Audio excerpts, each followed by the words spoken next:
And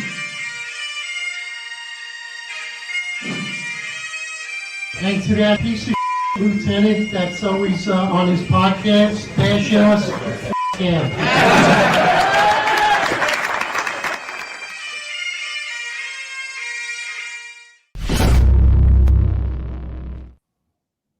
Attention to roll call.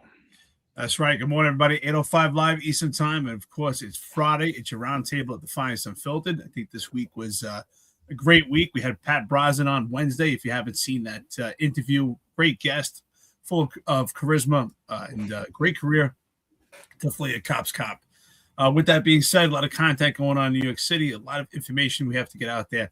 Chi Ossé arrested from New York City Council.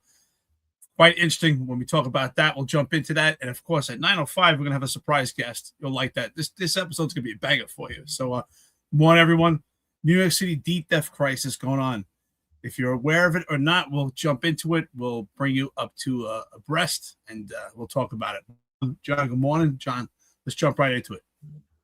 Yeah, absolutely. Just to remind everybody, this episode's brought to you by the Key. Key is the NYPD's premier promotional school. You'll have links to that wherever you're watching or listening to that. Today's the last day for you guys to get $150 off. So classes are going to start May 2nd. You could attend in person, 10 classes a week at 7 different locations. They have all 5 boroughs, including Rockland, Suffolk, and Nassau covered. So there's absolutely no excuse. And like I said, you could go fully online. Our code, use Finest Unfiltered 699 at checkout and get $150 off the course. If you want to pass the NYPD sergeant exam, you got to take the course. Yes, you could study on your own. Yes, you could memorize material on your own, but there is no way you're going to be able to answer those questions. That's what the Key trains you to do. The Key trains you how to take that and pass that sergeant's test, and those skills are vital. You need to do that. Again, I've said it before. I believe if you're over 2,700 on the list, I believe you're really rolling the dice if you think you're 100% getting promoted. Roughly, the NYPD is going to promote about another 860 sergeants before that list expires. So if you want to roll the dice, that's up to you. But I highly suggest you don't and you study again. It can't hurt you, and there'll be a lieutenant test right behind it. So and honestly, you should just keep studying anyway. So take advantage of that. Today's the last day. Don't text me tomorrow. Don't DM me next week. I don't want to hear it. We've had this promotion up for over 3 weeks now. I think the Key, George, and all the guys there, John Monahan, they've all been more than generous getting this information out to you and giving you this discount out. If you don't do it today, you're going to pay the $849, the original price, without the $150 off. So, that's it. So, yeah, let's get into it, man. So a lot of stuff happening this week. It's going to be definitely a great show today. I'm excited to talk about all the topics. And I think the first one that we're going to get into is the deed theft, right? And we're going to talk a lot about deed theft more than the incident. New York City Councilman Chi Ossé was just recently arrested outside of the home of Carmela Sharrington, who was jailed and put at Rikers. And she was there from last Thursday until this Tuesday, and for not complying with the judge's order. Now, the New York State Attorney General's office says they've fully investigated this, and this happens to not be a case of deed theft. A lot of craziness going on here, but ultimately, at the end of the day, the bad guy is being made out to be, of course, the NYPD, right? Now, all of a sudden, Chi Ossé acts the fool at the scene, doesn't follow orders, elbows while a female police officer, and then he's arrested as a result of it, and so, now he's claiming he's dizzy, he's this, he's that, and ultimately deed theft falls on our politicians. Why? Because they are our lawmakers, and they have handled this issue so incompetently. Deed theft falls on their point. Again, I've gotten from the minute I put a video out yesterday or the day before about it, and I've gotten credible people contacting me saying, John, it wasn't deed theft, explaining the whole thing to me. And now I sit here and I say, all right, well, if it wasn't deed theft, what exactly was Chi Ossé talking about? What was he doing? I reached out to Chi Ossé yesterday for him to explain his case on here. He cowardly did not respond.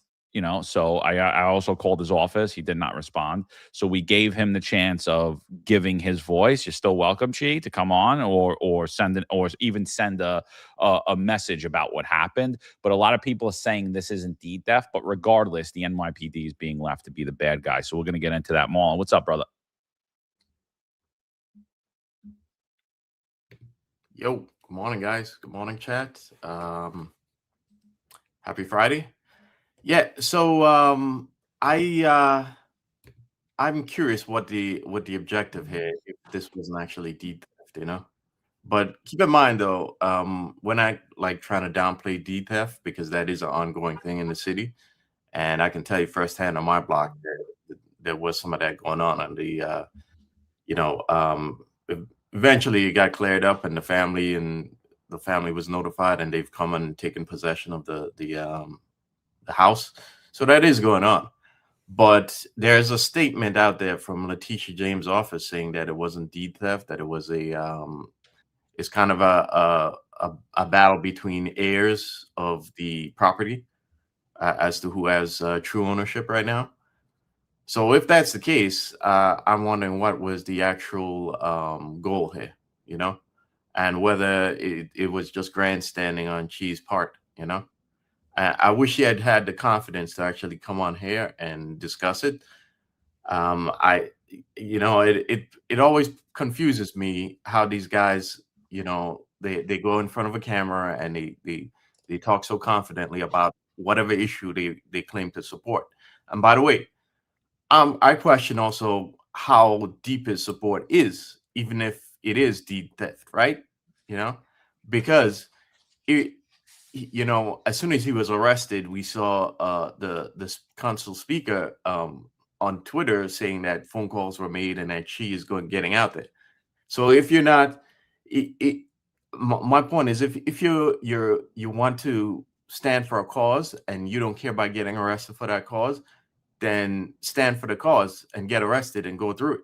Don't stand for the cause, get arrested, and then make a phone call to mommy to get you out in a hot second. Okay. So again, these politicians are confident to go in front of a camera and grandstand about it, and yet you're not confident enough to come on here and defend it. So I don't know, and we'll get through this. But the theme of today should be government failure. Okay, you'll see as we get through the topics why it's actually really about government failure and them trying to pass the buck on to some other scapegoat. Yeah, it's interesting how race gets tied into this story also. When they try to say that blacks and Latinos are at a disproportionate rate when it comes to deeds and property ownership in New York City. I thought that was quite interesting how that was tied into this story also. And Chi Ossé is just a complete idiot. You know exactly what he's doing. I think he's there to put on a show. And he put on a show and he got exactly what he wanted. He got the attention that he wanted to propel in this situation. And if it's not deed theft, what is it? That's been the big question here. If it's not deed theft, what exactly is it? Supposedly, this home has been in ownership by the family for 103 years in Bedford-Stuyvesant. So I like to know exactly what's going on there. It's quite interesting. It's an interesting story. The Chi Ossé got the attention that he wanted, and they say it's such a brutal arrest. I don't see the brutality there at all. Anytime there's an arrest by the NYPD becomes the bad guy. You see Tiffany Caban jumping on this, talking about the NYPD, and ultimately that's who turns out to be the bad guy, is the NYPD. Again, this episode is sponsored by The Key. As John said earlier, if you want to get promoted, make sure you jump into that course. Your success is their success. $150 discount. This is not about cost. This is your investment. So jump into it now. Make sure you study, get promoted. So, John, what are your thoughts? Do you think it's actually deed theft? And if anything, does it actually matter? Well, I don't even think it matters. Honestly, I don't even think it matters if this case is deed theft or not, because I think it highlights the problem. It highlights the overall problem. So deed theft actually is, like, if you look at where it's occurring right now, it is occurring throughout Black and brown neighborhoods. And what they're doing is, and it's not just in New York, by the way, this is a nationwide problem. And what they're doing is they're targeting elderly Black residents. I don't know why. I believe because maybe they believe these neighborhoods could be gentrified. And that's why they're trying to go in. These are areas that, either that or they're older construction houses, brownstones, and they feel like if they renovate them, they could get a lot more money for them and the rents will skyrocket and then they could sell them for a lot more money. So I don't know why they're targeting black and brown neighborhoods, but 100% they are at this point. That doesn't mean that other people, other ethnicities aren't susceptible to this. So what deed theft does is they usually target elderly people. And what it is, someone will knock on your home and they'll get you basically to sign away your deed and you not know that you do it. And then what they'll do is they'll take that deed, they'll sell that company, they'll sell your home to a fake company. And then under that fake company, which they own, under that fake company, they'll sell it again. And so this has been happening rampantly. The other form of deed theft is people just literally forging your signature, just completely forging your signature and stealing your deed. So Chi Ossé, I 100% stand with Chi Ossé when it comes to deed theft. But here's my problem with Chi Ossé. Chi Ossé is not a protester. Chi Ossé is not an activist. Chi Ossé is not a podcaster. Chi Ossé is a city councilman. He is a lawmaker. Why? This isn't even a partisan issue. How is it that in one-party control, Democratic-ruled New York, you have the council, you have the Senate, you have the Assembly, and I'm pretty sure you have every conservative and Republican on board with you. How is it that you can't come up with a competent process to ensure that people's deeds are not being stolen out from under them? How is this possible in this day and age? We can't do where we have a higher level check. So Chi Ossé sitting out there and protesting just is exactly what Marlon said. It's a highlight in government failure. And then ultimately what happens, regardless, let's just say that this was a case of deed theft. I'm just going to go with this was a case of deed theft. We had a city councilman out there saying that this was deed theft. Now, there's a lot of conflicting reports on it. If in fact it isn't, then we got to really question why Chi Ossé is a city councilman. But let's just pretend that this is deed theft. This is deed theft. And you have a city councilman standing saying you can't evict this woman. Yet he's running the same government that is sending the New York City Sheriff Office, that has appointed the judge that said that this is a clear case of eviction. And then the sheriff's office is relying on the New York City Police Department ultimately to be the bad guy and go hands-on. And so what always happens is the NYPD gets blamed for the incompetence of government. And you see it here. Like, who's Chi really standing up for and fighting against? He's fighting against the people, his own colleagues in the mayor, his own colleagues in the governor's office, his own colleagues in the city council and the assembly and the Senate. So I don't understand what you were doing, Chi. Instead of being out there protesting, you should have had your ass back at city council writing a bill, and you could have got that done within one day's work. And why that hasn't happened is beyond me. So today, Zohran Mamdani is expected to make an announcement about deed theft. And I'm going to say that maybe they're going to try to do something to stop this. But again, I don't know what it is. We'll pay close attention, because what we've seen out of New York City government, our elected government, our lawmakers, is they are highly incompetent and don't know how to do their jobs. Yeah. So just quickly about that, there's an article in the City. I'm going to post a link right now for the chat, which gives us an update on Mamdani. It says this article basically came out at 5 a.m. this morning, and it says Mamdani to launch deed theft prevention office within the Department of Finance, and this is the guy who's going to be the lead on it.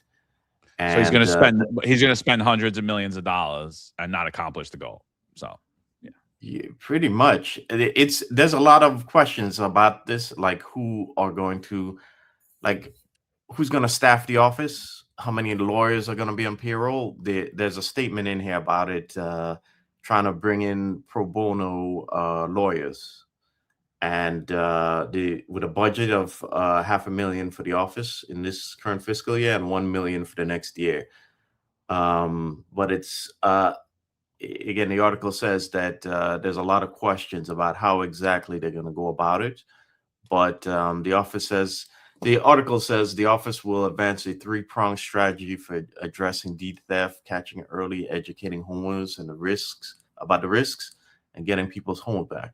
Yeah, it doesn't really, it doesn't really cut to the heart of the problem that the people who are the predators who are committing deed theft are using holes in the law, and they are taking advantage of those holes in the law right now and holes in government policy to commit deed theft. Okay. And I'm not sure. Again, I think the laws are already out there to solve a lot of these problems, for one. And if they aren't, if they need adjusting, that should come from city council, no? Rather than establishing a new office with vague responsibilities and, again, expanding government, which I always have a problem with, But again, Cheese, the mayor is supposed to have an announcement soon. It'll probably, I'm not sure we'll have time to cover it today or when it'll be on, but he's going to make further announcements about the situation. So we'll see. So I will say this. I will say that property recording systems in New York City are flawed in some way because they're meant just to document. They just document, for instance, rhetorically speaking, or what we're talking about now, a deed. It's just to document the deed, but it's not to verify the authenticity of it unless someone challenges it. So, and if Chi Ossé really care, and that's why, John, you said, does he really care about it or not? That's why I said, is it a fraudulent deed or not? The point is, if he legitimately cares, he's not an activist and he's not a protester. Why is he spending his time doing that? Instead, every day they propose a bill that is anti-police. Why don't you propose a bill, propose a bill that actually fixes the recording systems in New York City? Because it's very easy for a fraudulent deed to slip through the cracks, because that's the recording systems in New York City. For instance, county clerks, their responsibility is just to document it, but not to verify the authenticity, only if someone challenges it. So if they actually propose a bill that changes the system of how we record documents, such as deeds or other documents through the county clerk's office, then I would say now you're putting your efforts into a better place.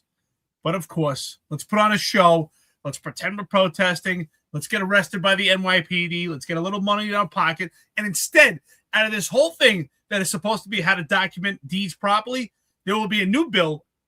I assume there'll be a new bill proposed, again, to strip away at the NYPD. I'm sure Chi Ossé and other city council members will get behind a bill to stop the NYPD from doing something else or some additive, giving the NYPD more work than they already have. Because I say it often, the NYPD, the boots on the ground, policing in general, is the most tangible form of government.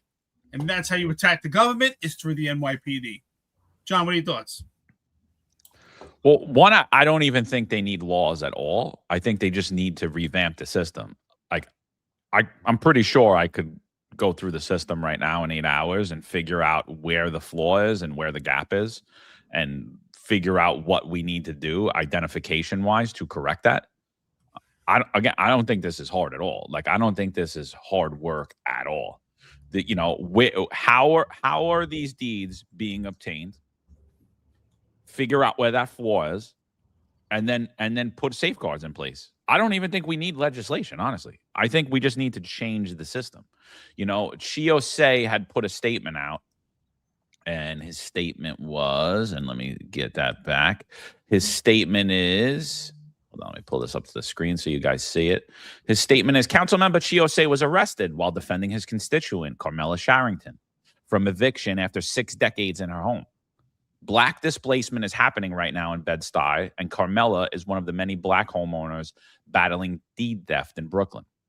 For months, our office has pushed for an eviction moratorium for homeowners facing deed theft. Now, here's the thing. Now, if you actually did purchase a home, what's to stop me? Say I just wasn't paying my bills or whatever it is.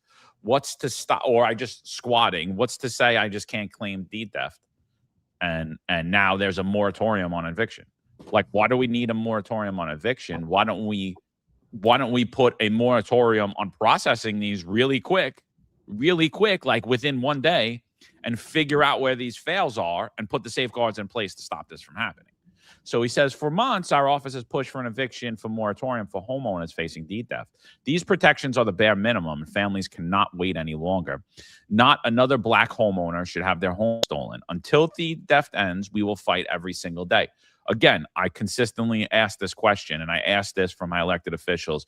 They all tell me we're going to fight this, and I always ask them, what does that look like? Tell me how you're going to fight it. What does it do? Are you sending emails? Are you going to Albany? What is it specifically that you're going to do? Because if I said I was going to fight you, I'll break it down. I'm going to fight you physically. I'm going to hire a lawyer. I'm going to seek to put new legislation in place. I'm going to sue. I'm going to look to do this. Fighting it is like hope. It's the last dying wish of fools, right? I don't want hope. I want to know what exactly you're going to do.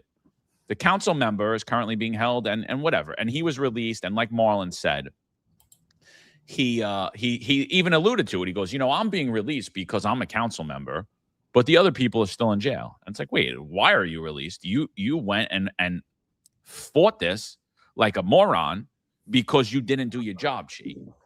And that's my problem with elected officials. And again, I'm not just blaming Chi, and I'm not just blaming the left, and I'm not just blaming the Democrats. And because, look, I don't agree with anything that she does.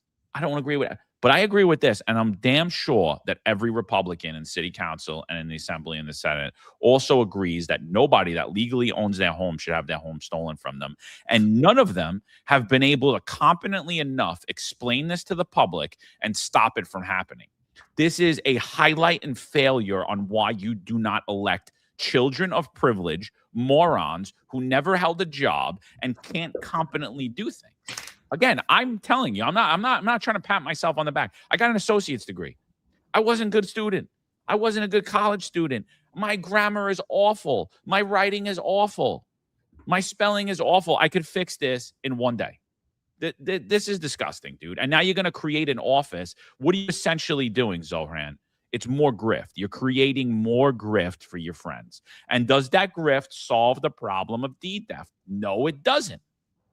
No, it doesn't. All you're doing is funding lawyers to fight against the holes that you're leaving in place and allowing to happen. That's all it does. It's more grift and graft for the friends and more reason for you to rally around. And then, we're going to put a moratorium on this. We're going to put a no. Fix the problem. Sit down, come together, and fix the problem. This is not hard stuff here, people. It's just not. It's just not. Government is not as complicated as your elected officials would have you believe. It's just not. Yeah. There's a lot about this issue. A lot of it is again the predators taking advantage of the fact that you can look up a property in Acris. That is the automated what is it? The automated city registry information system, which I use all the time, especially when I was in the FIO office. The perps look it up and they look at the I believe they go to the Department of Finance's website and they look at properties that have like unpaid fines and taxes and then they target those properties to either forge the deed or to go after the owners with fraudulent claims and or fraudulent offers. And there's a larger discussion to be had here about elderly people and elderly low information people, and it's going to take really smart policy from government and to actually stop this problem, I think. And unfortunately, what we've seen before in government these days is it's not smart at all, and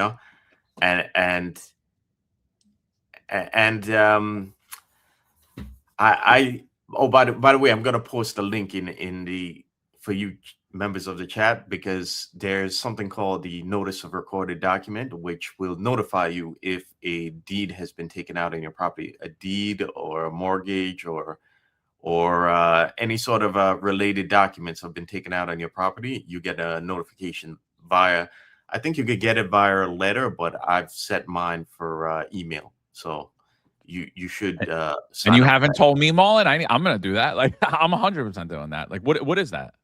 Yeah, it's via Acris. I just posted one of the links in there about it. It's been a long time since I did it myself, but if you follow through the links on that site, you put in your information and it asks you how you'd like to, if you'd like to receive a notification, and there's a spot in there for your phone number, for your email. And and it'll Agris is a notify great you. law enforcement tool. Speaking of, right? Yeah, It's yeah, called- it is. So everyone should, if you have a property in New York City, you really should sign up for that. Okay, especially if you're one of the, if you're getting up there in age. But yeah, I think it's gonna take you're gonna need smart policy from government, and I just don't think that the people that we have there are equipped for that, So smart policy would work, as opposed to creating a new office again with vague powers, and you don't know who's going to staff it, and you don't know what they're going to do about the problem as it exists right now. Look, I just want to say, whether deed theft is happening or not, and I think it is happening. Just I don't know on what scale. I don't know what the numbers are. So this particular incident that Chi Ossé is supposedly fighting for, is this one deed theft? We don't know, right? But I can tell you this: deed theft it's a devastating thing, right? Because as I said earlier, there's no documents, especially in New York City recording systems, are just there to document. They're not verified authenticity. So it's really upon, like you said, Mon, it's upon each person to actually be responsible yourself, that, hey, you make sure that you're notified by letter or notified in the manner you just said, to get notified immediately, which I think is great. So and what I'm saying is two truths could be, things could be both true at the same time, right?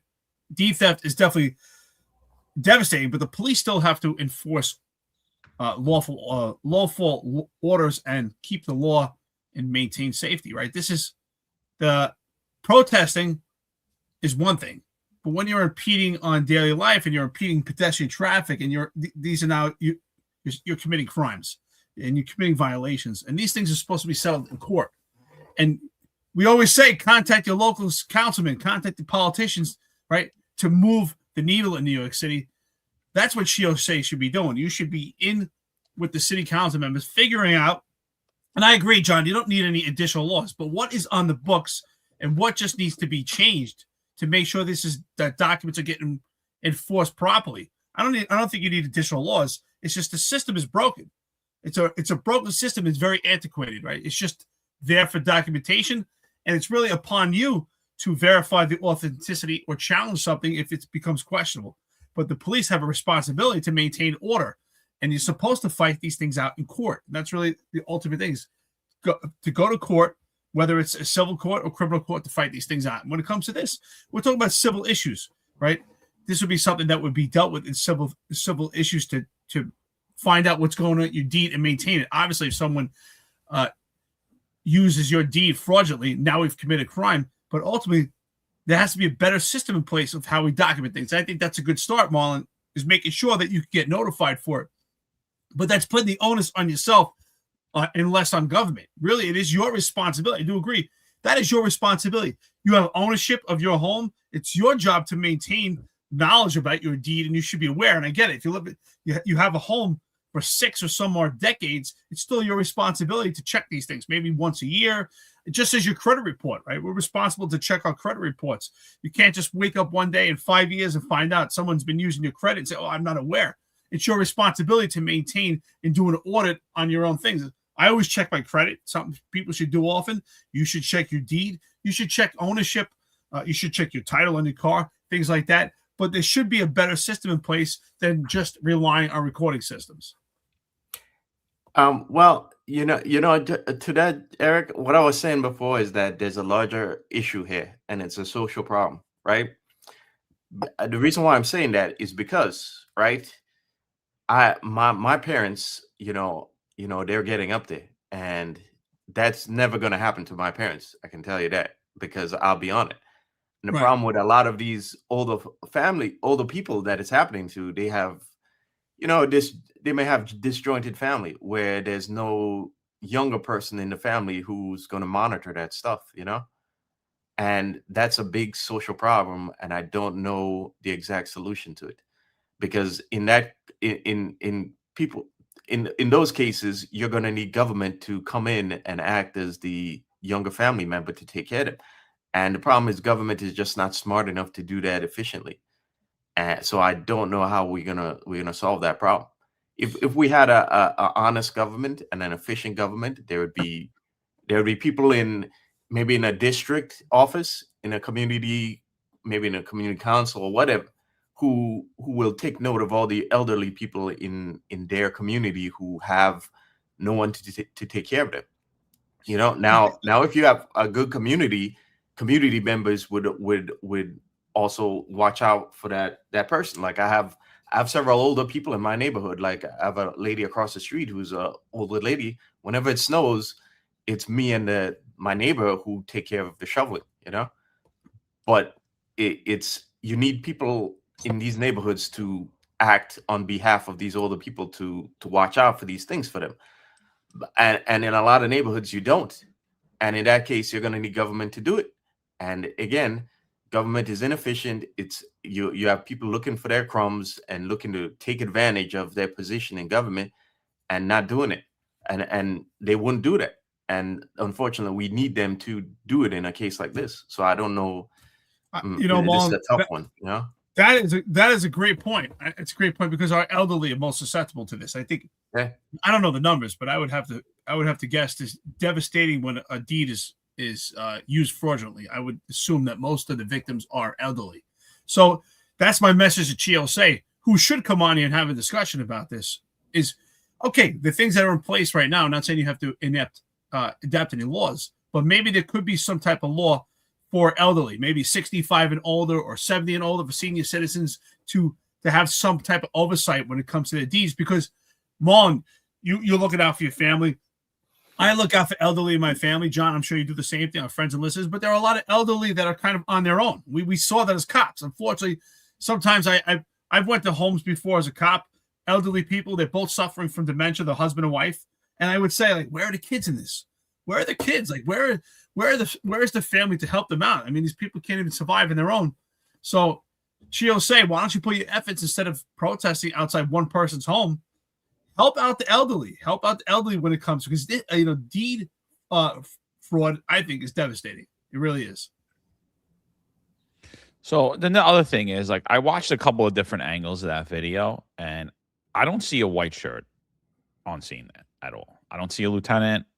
I don't see a captain. I mean, maybe I missed it, and it's possible I missed it, but just for you sergeants and you lieutenants that are out there, and for you cops too, like, you show up to this scene, and the sheriff's like, we're doing an eviction, and you see Chi Ossé there.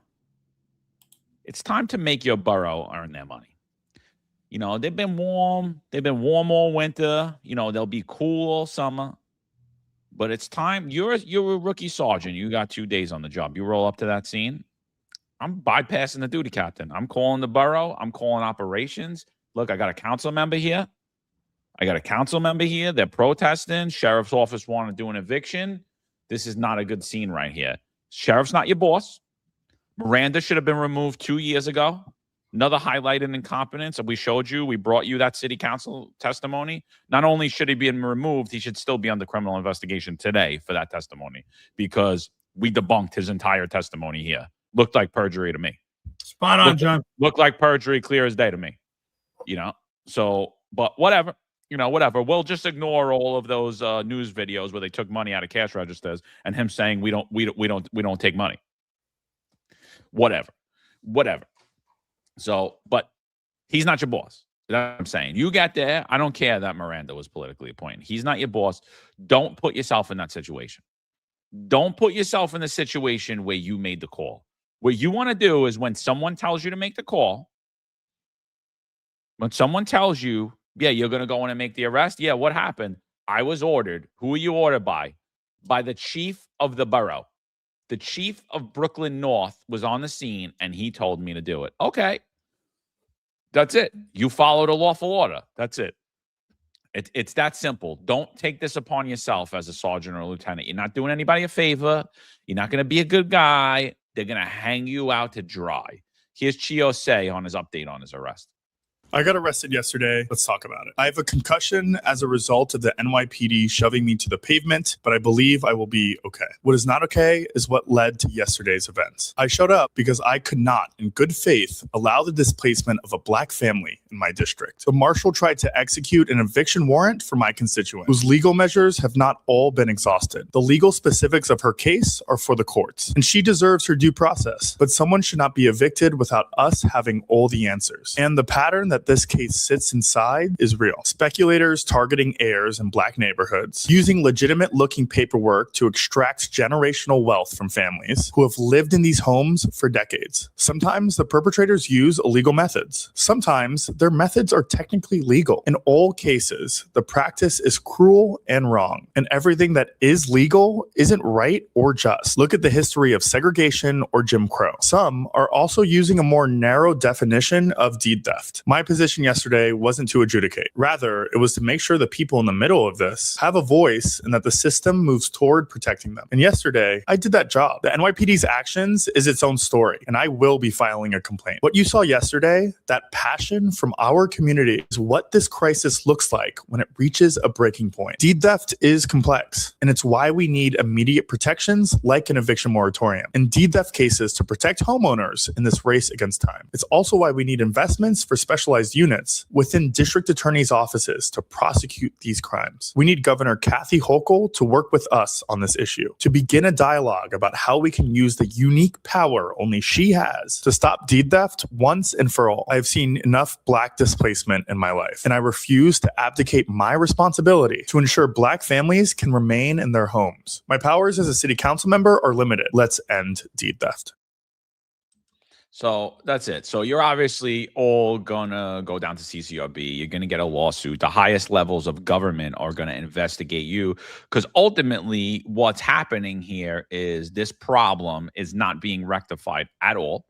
There's not even any competent solutions being presented to the public. And what happens is, as usual, the NYPD cops on the scene are the bad guy. So if you're gonna be the bad guy, make sure that guy that's making a whole lot of money, that has a harem of women driving him around and making his coffee, make sure that he made the call on the scene that day. Yeah, you think Che would be able to point out all the elderly people in his district if you told him? Would he be able to actually give you a head count of all the elderly people who could be victimized in his district? I bet he wouldn't, And I saw a word mentioned in there that, already has me raised up, and that's eviction moratorium. Yep.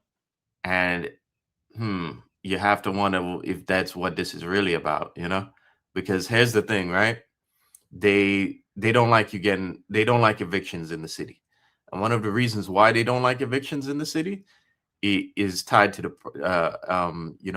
true discovery of the market value of properties. Okay, they don't like that. Okay, and the reason why they also don't like that is because they want the property owners to take the burden of sheltering a lot of people, which the city would that burden would be on the city. And we've seen it many times. We see it with this whole thing with the city of Yes and their whole what do they call it? Those there's a word acronym for it, but it's when they are allowing you now to convert your garage or your basement into an apartment, right? Into a studio apartment.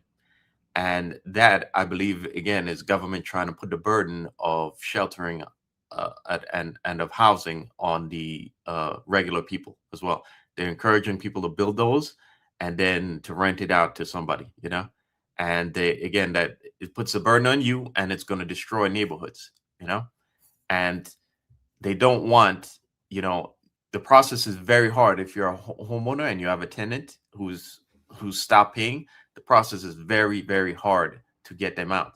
And a lot of times the property owners are in court for years trying to get these people out. And there are a lot of tricks and a lot of loopholes that the people who abuse that take advantage of to delay the process. And government has yet to fix that process. And the reason why is because they don't want to. And again, it puts the burden of that responsibility on people rather than on government. One of our friends in the chat actually asked a good question: did the cops on the scene know that Chi Ossé was a city council member? I mean, did he say it was? Because unfortunately, a lot of cops might not know who the city council members are. We know who they are, but that might be something to look into. That the NYPD should make sure that their cops, and I say the NYPD leadership, should make sure that their cops know who the city council members are, know who the local politicians are for New York City. For those reasons, John, absolutely. If you do know who the politicians are, you should be calling those higher ups to handle those situations. Absolutely. Because it's very political, and you know there's going to be some civil liability, but the leadership leaves these cops hanging. Did they know he's a city council member? I think that's a great question. Now, when we talk about eviction moratoriums, I think an eviction moratorium is a terrible idea. Why? Because it really hurts the city. It affects everyone. So if someone is not paying their rent, eventually they're still responsible for that rent. If there's an eviction moratorium and you don't pay rent for an entire year and you're not being evicted, eventually you're still required to make that payment. It doesn't just go away. And for the landlords, if they're not receiving that payment, the tax burden is still on them. They're still paying property taxes. They still have to pay interest, and they're still responsible for those mortgages. So ultimately, that decimates the city, because if you're a landlord, let's say you're a landlord of a multiple dwelling, and you're not receiving rent from several tenants, and obviously you're not going to do home repairs. You're not going to do renovations. Things are going to fall by the wayside and look terrible because you have the tenants not paying rent.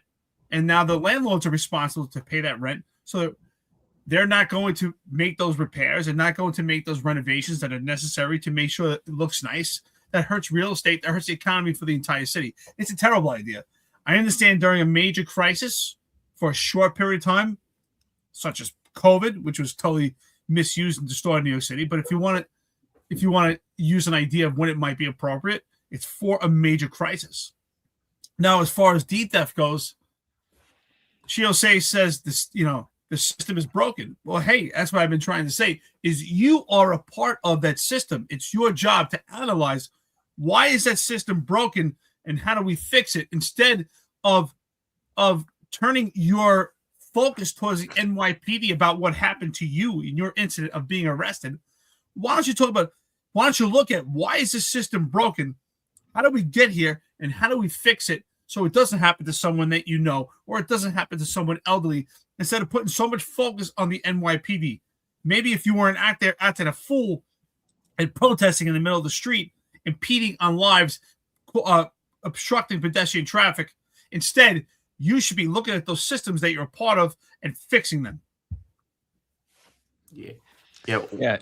I totally agree, and just one more point. I just want to just something too, because I kind of messed up what I was saying too. Like, I don't even care if the guy on the scene was a council member. It doesn't matter to me at all. You show up to a scene and there's a lot of people there, dude, and you're a sergeant. You have a newsworthy incident, right? And now there's cameras there. You already have cameras. You have reporters on the scene. I said if there's a city councilman there, I don't even care if there's a city councilman there. I don't even care if the media is there. Do not do what you're being told to do over the phone when you know that things are going to hit the fan. Do not do it. I'll give you an example. 4th of July, I'm a young sergeant. My CO is home at a barbecue. There's a problematic location on the 4th of July. I forget where it is, but it's in Brooklyn. It's in southern Brooklyn. And it's like basically row houses. They're all in a row. So you can't get behind all of them, right, on this one block.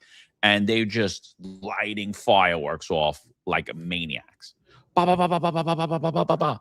My CO says to me on the phone, now I have lieutenants working. There's an XO working. He says to me on the phone, I want you guys to go in their backyards and stop them and call the fire department.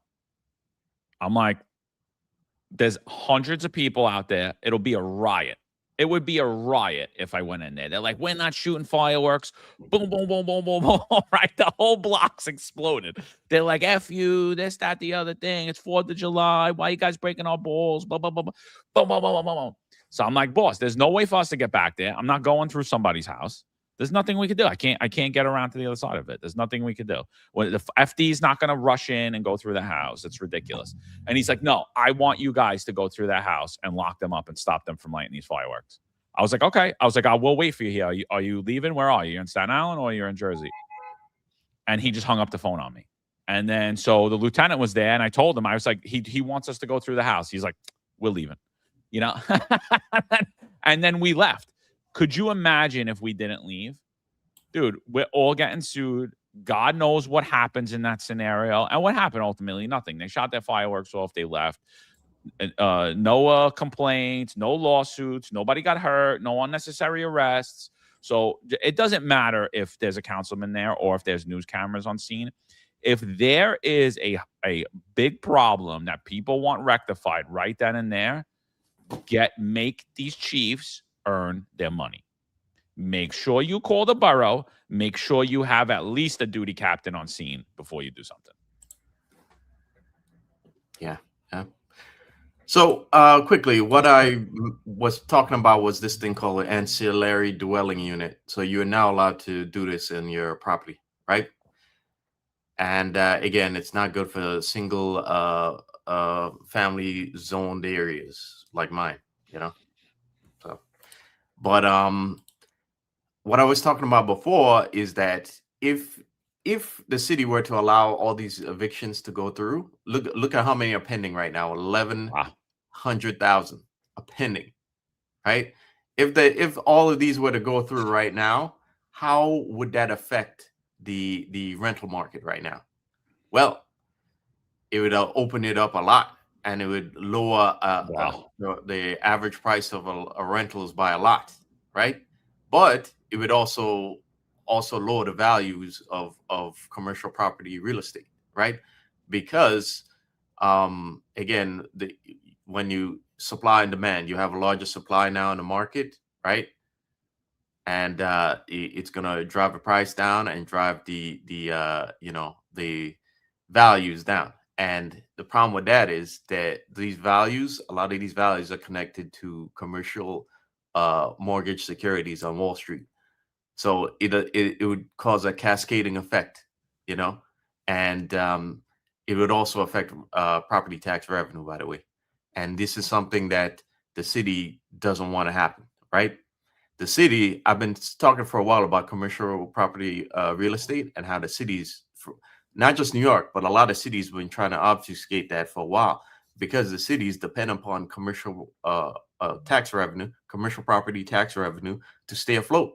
And if this goes down, it affects the tax revenue, which is also going to affect their bond rating, right? So the cities do not want evictions to happen, and I believe they delay it and they want this friction to happen because it postpones those evictions and it keeps them from all happening at once, and again driving down these values and hitting the bottom line. Let me go to the next picture. So this is also further data showing you where it's at right now, and again, over 1,100,000 are pending right now. So. Well, the other thing, I think this is another issue, right? So I think as a council member, Chi Ossé, I think stepping in and trying to help at the point of eviction is too late. You should have been stepping in. If you really cared about the system, you should have been stepping in and figuring out why is the system so flawed. For instance, why is the court so backed up when it comes to landlord-tenant evictions? And I think, honestly, I don't think it's about good or bad. I find they're both victims. Tenants and landlords are both victims, right? Because if a tenant's in a situation that they can't pay, unfortunately, the landlord is in a terrible position, right? Because the landlord has to float that mortgage and still pay the taxes. And the court system is so flooded. And one thing we know is we incentivize bad actors. So if someone knows that they can get away with not paying, they'll be in a place for a year or sometimes up to 18 months before the court actually goes through their whole process of getting to the point where the marshals are actually going to do an actual physical eviction. So there are bad actors that take advantage of the situation. There are people who legitimately are struggling and end up having a hard time paying their rents because their rents are so high. And one reason that the rents are so high is things like this, because the courts are so backed up. So why doesn't Chi Ossé and the city council members put your efforts towards this flawed system? Figure out why the court's so backed up. Why do they allow excuse me? Why do they allow this process to go on so long? Eviction processes should not take 12 to 18 months. And also the tenants that are there, you leave them in a bad spot also, because they're still responsible to pay this. So after 18 months, if you owed, let's say, for instance, rhetorically speaking, obviously it's going to be more than that, but $2,000 a month for 18 months, well, that's still going to carry over onto your next apartment. You don't just walk away from these from this money that you owe, from this debt. And it's not about, are there some slumlords? Yes. But for the average landlord, it's who depends on their tenant to actually carry that mortgage. Well, if that person's not paying, then everyone feels the weight of it. That's why I say Chi Ossé actually stepping in at the time of eviction is too late. Things have already happened. The eviction process is already being done. Why are you first helping out then? If you really cared, you should analyze the system so you didn't have to be there at the time of eviction so that you could actually help out. That's my point to it. Yeah, I mean, look, and I'm not even in defending Chi because he's a moron. Like, Chi has been all over this case for a while, for about a year, this specific case, but he hasn't done anything to fix the problem. And if in fact it was deed theft, he hasn't said anything and he hasn't put out any concrete evidence to like dispute the fact that what people are saying it wasn't, and so no one here is anti-renter or anything like that. We're just looking for competent solutions for everybody.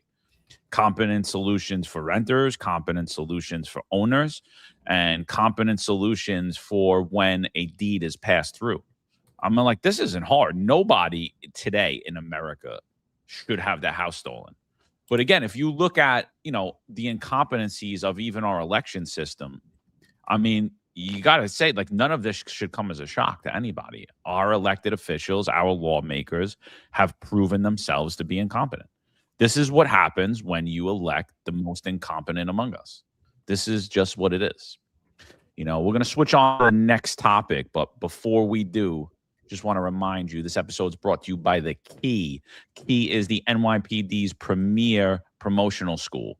So Sergeant's test is coming. It's coming in May 2027 for all you NYPD cops who want to be NYPD sergeants.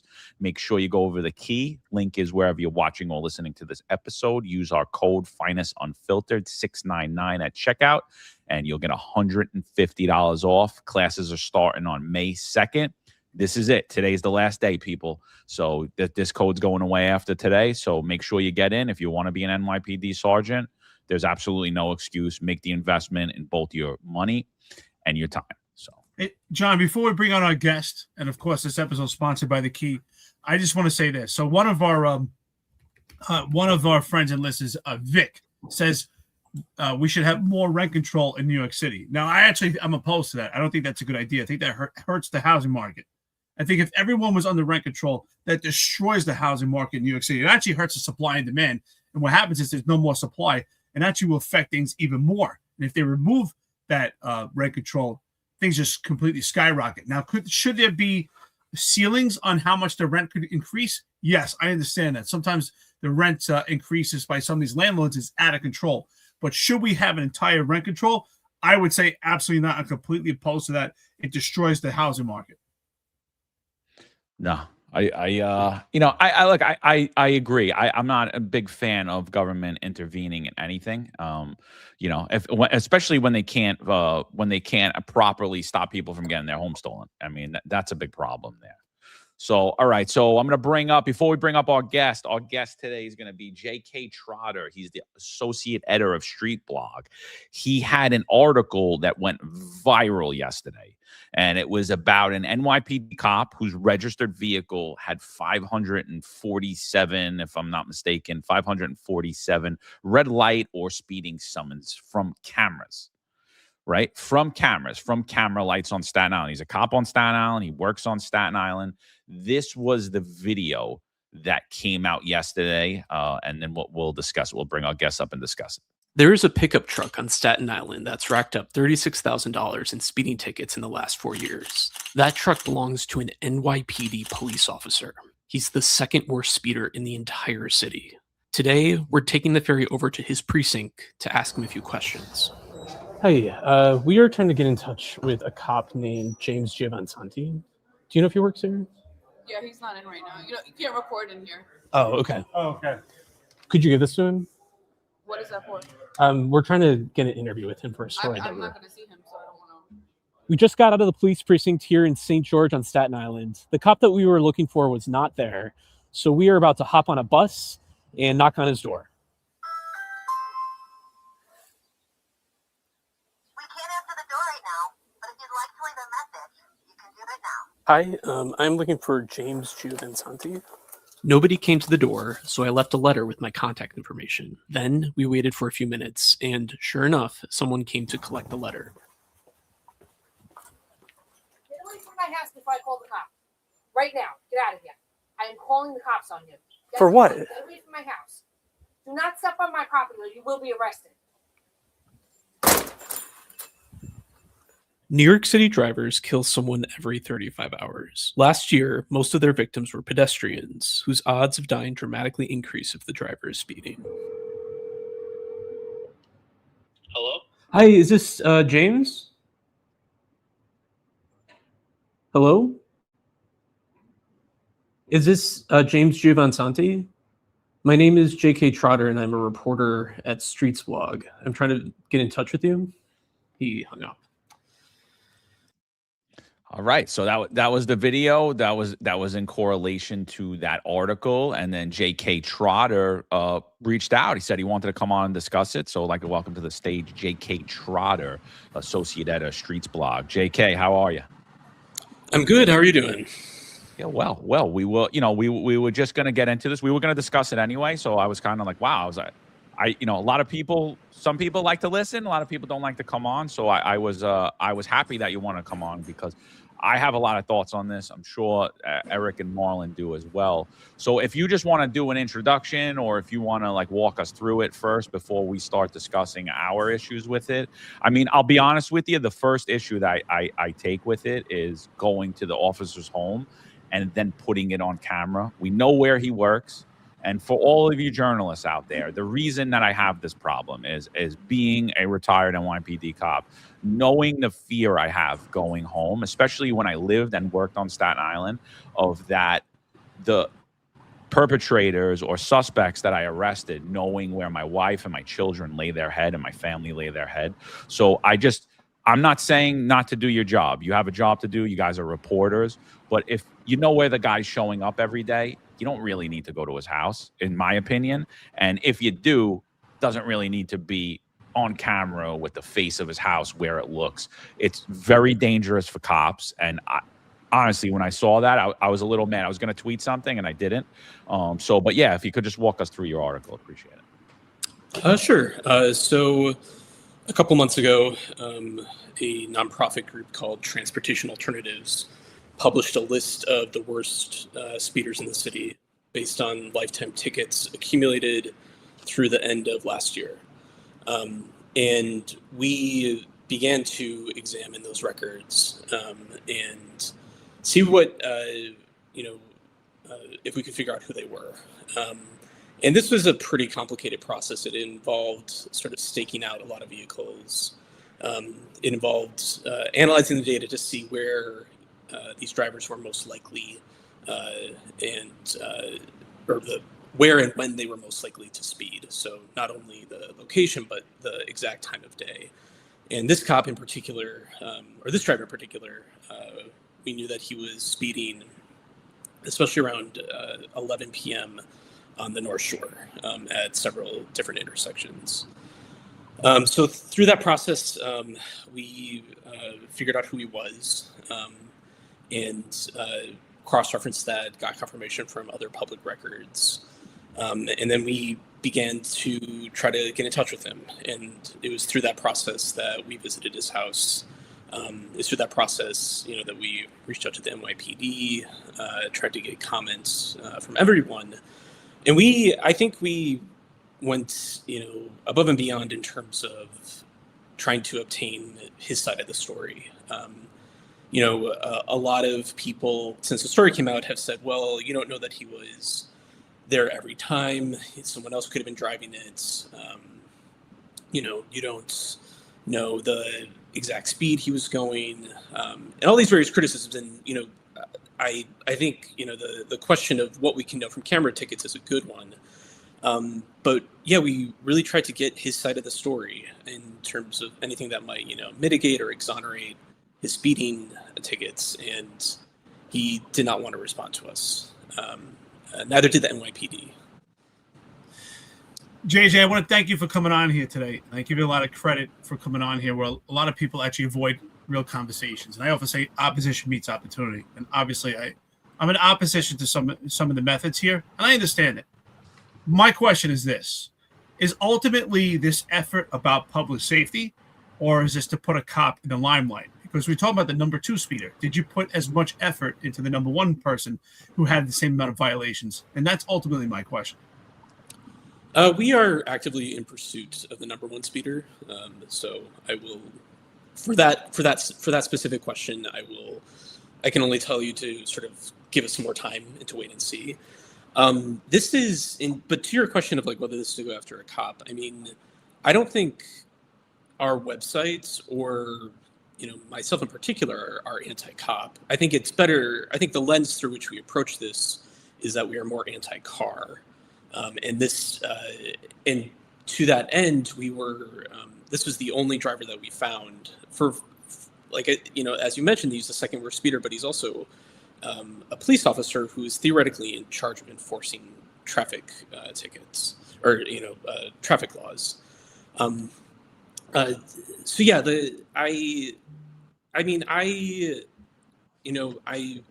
journalists have, I think, a deserved reputation of being automatically skeptical of law enforcement.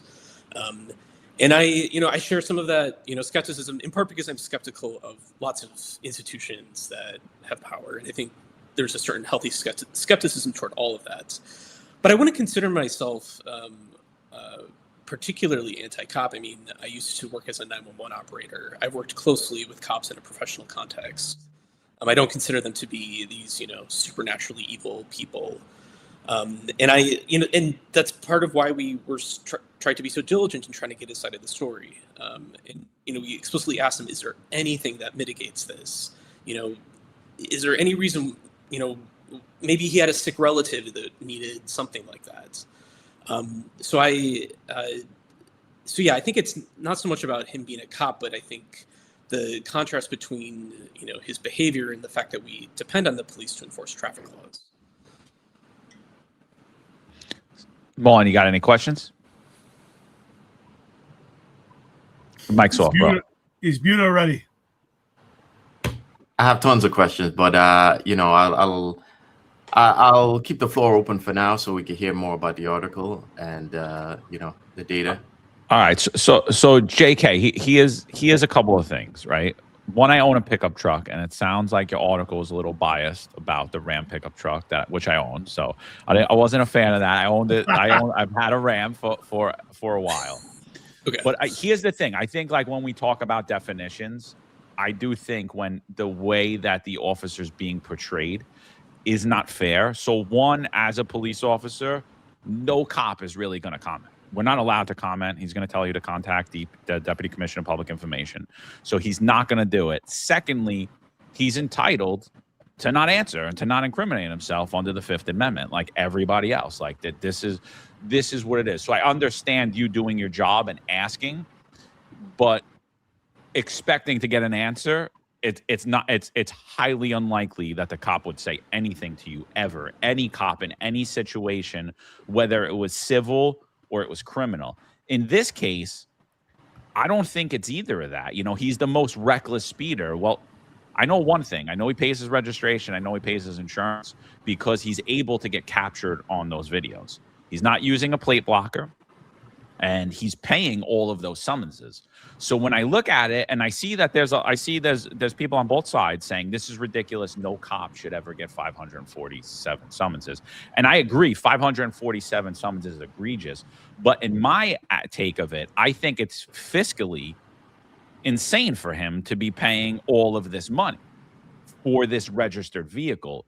But again, these camera lights and these camera tickets, now, although the cop works midnights, and you said a lot of these tickets are 11 a.m. near the precinct he works, which I read through, and I understand that.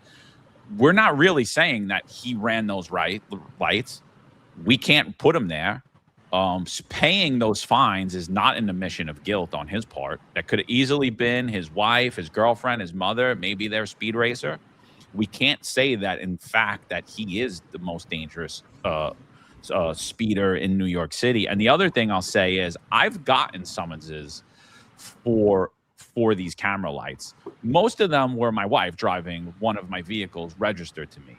And I'll say, one, my wife does not drive recklessly. So even though she got the summons, I wouldn't consider it reckless. And when we talk about red light summonses, we have to remember most of America, right on red, is completely legal.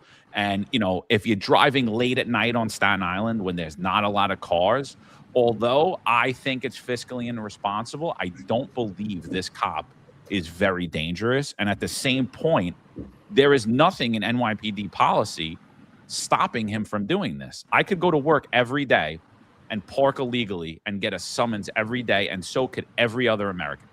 You know, is it fiscally responsible? No. Does it mean that I'm a danger to the public or I'm disregarding law?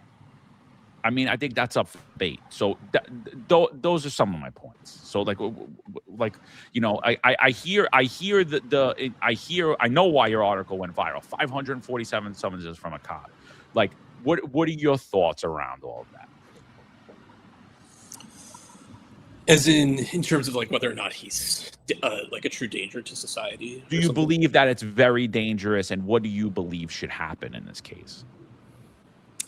I do believe it's dangerous. I mean, I think my article talks about the legislation in Albany that is pending right now that would mandate the installation of a speed limiter in his car for him and anyone else who receives more than 16 speeding camera tickets per year.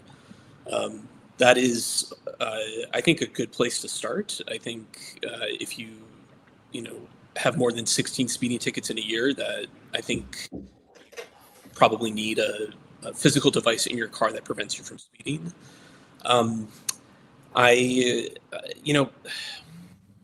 In terms of, what should be done, that's a good start. I would, for something this egregious,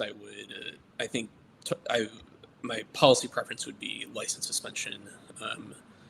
I don't think, I understand that cars are a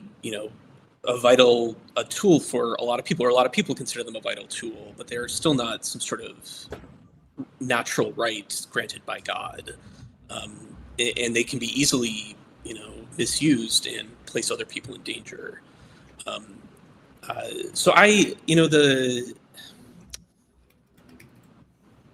the question of whether he, is, this like profound danger, or this, like morally defective actor, I think is, I don't think I'm in a position to, be God and, dictate, you're a bad driver or you're a bad person or something like that. But with this sort of record, I mean, I think an advantage of camera-based speeding tickets is that it's pretty impartial in terms of what it captures. And I think that the evidence that these tickets provide is that this man needs, at a minimum, a speed limiter, at a minimum, remedial driving lessons. And, if those, both fail, he should not be driving. I mean, these are the only places that New York City is allowed to place speed cameras are within the vicinity of a school building. And, he's received 20 tickets on the same block as an elementary school that enrolls children as young as 3 years old. He's placing these people in lethal danger. And I think that there has to be some form of ability to contain this behavior. Listen, I understand, I get it, but we're still talking about the number 2 speeder here, and I do think that what makes this a sexy story is the fact that he's a cop. Now, I'm not excusing egregious behavior; it's a lot of tickets, but at the same token, we have to analyze this. And I think sometimes with these speed cameras, the way it's strategically based, in my opinion, makes it more revenue based and actually helping out when it comes to public safety. So, what are your thoughts on that as far as the strategic placement of these speed cameras, red lights, things like that throughout New York City? Do you believe it's more revenue based, or do you believe it's actually there to prevent public safety, right? This idea is supposed to be under Vision Zero, but I think Vision Zero has many flaws to it. So what are your thoughts on that? Do you, in your heart of hearts, do you believe this is actually for public safety, or do you believe it's actually revenue based? I believe it's for public safety. I mean, I would, to address the concern that it's merely for revenue. I mean, I would be okay with just lighting all of the money on fire so that that's it. Like, we don't get any of the money, nobody gets any of the money. If the question is whether the city is trying to fill a budget hole with speed camera revenue, then they should just light the money on fire and double the fines while they're at it. Because but in the larger picture, I prefer street redesigns that make it physically impossible to speed. That means making it narrowing roads, having like raised crosswalks, speed bumps are another thing. But there is a extremely conservative member of the city council named Vicky Palladino. You might be familiar with her. That's her entire program. She hates speed cameras, but she wants to replace them with street redesigns that make it physically impossible for drivers to speed. I share her preference. I think speed cameras are kind of this band-aid solution for streets that are sort of structurally unsafe in their design. Well, I'm gonna definitely agree with you there, because my home that I own on Staten Island, it's a rather large, wide block, and in recent years it's became like a pass through to get down for people commuting from the Verrazano like through into other parts of Staten Island. So it's became very busy, and month after month, you'll just hear accident after accident. And I continuously called the precinct. I called my assemblyman. I called the senator. I called the councilman. I was like, look, we need to put speed bumps on this block. But instead, what I got was a 20-mile-per-hour speed camera. So if you go 30 on this wide block, that at points it's busy, but mainly through the night it's not, and it's very, very easy. And I'm not a fast driver, dude. Like, literally, you could ask any cop I ever worked with. They'd be like, let me out of the car. I'll run faster than that to get to the 911 call. I drive like an old woman. Like, I'm not even kidding. And I got hit on that thing. And I'm like, it does nothing to stop the recklessness of driving, because a lot of the recklessness that's happening in New York City today is people with fake plates or plate covers. And their actions are never being caught, and they're not even there's no solution. And then when they are caught, there's no prosecution in the law. So again, like putting speed limiters in the car, and I'm not a fan of it. And if I was, I would be, because we've had a lot of our elected officials like Brad Lander, like Emily Gallagher, who's pushing this, by the way, who's been caught speeding, Justin Brannon, a lot of people, Jumaane Williams. They've had an egregious amount of these camera summonses. But again, I can't sit there and say that they drive recklessly, or is just, I don't care, I'm going to do I'm just going to go a little bit faster than I should. And because that speed camera ultimately never stopped any of those problems from happening on my block. There's still the same amount of accidents. We still have the same amount of racers flying down that block. And so when I look at the cameras, I look at it as a money grab, not just for the city, because there's private contractors that are involved in it too. And if you dig deep enough, for those of you on Staten Island, you'll find out that some of those private contractors are tied in and are past and present elected Republican officials on Staten Island, who sit there and tell you that they don't like speed cameras. So that's for another show.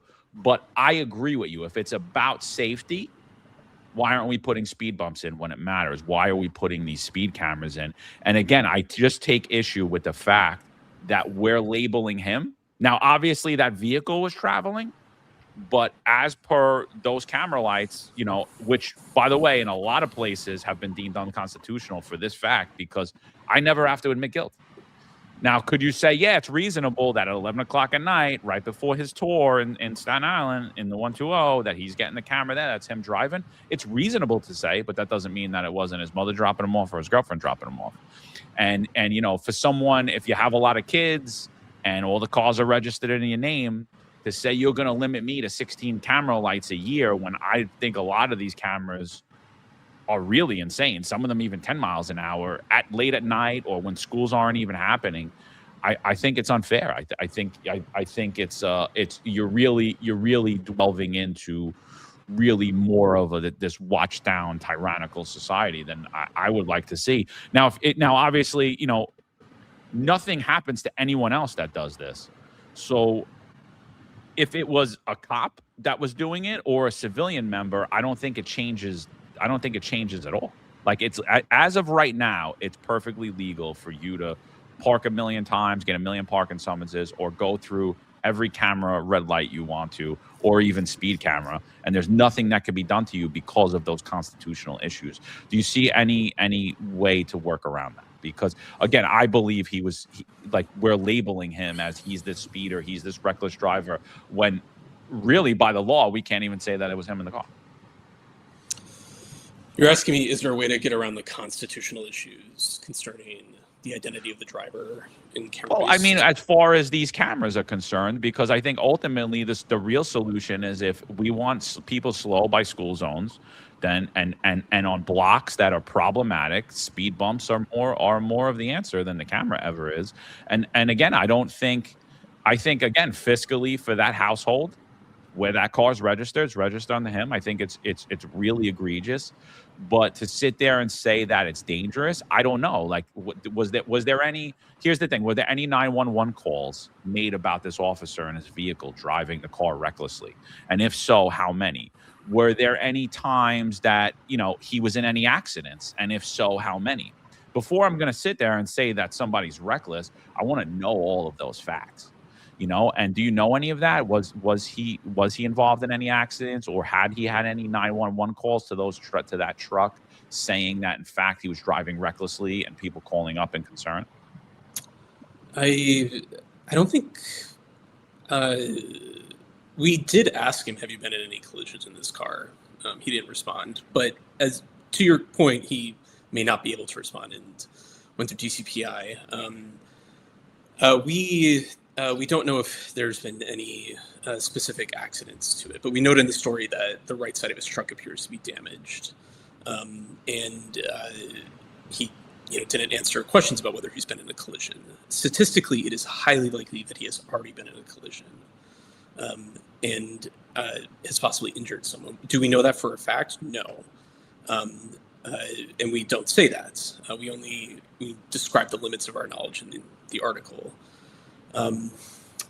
But I mean, to your larger, you know, point about, you know, can we, you know, we felt comfortable describing it as dangerous because a car registered in his name has accumulated 547 tickets. He is either driving the car or giving it to someone who does it, you know, with his car. It's like, it's a difference between, you know, shooting someone and giving someone else your gun to shoot them with. They're something incorrect, you know, wrong happened here. And I think the pattern, you know, is such that there are so many tickets that if you were to give your car to someone else, you would presumably not want them to be speeding in it and paying these tickets. I mean, it's possible that, you know, he was giving it to his buddy and his buddy just agreed to pay all the tickets that he got while speeding. But that seems like so far-fetched as to be kind of absurd. I mean, maybe it's not. Maybe I don't understand, you know, the mind of this particular cop.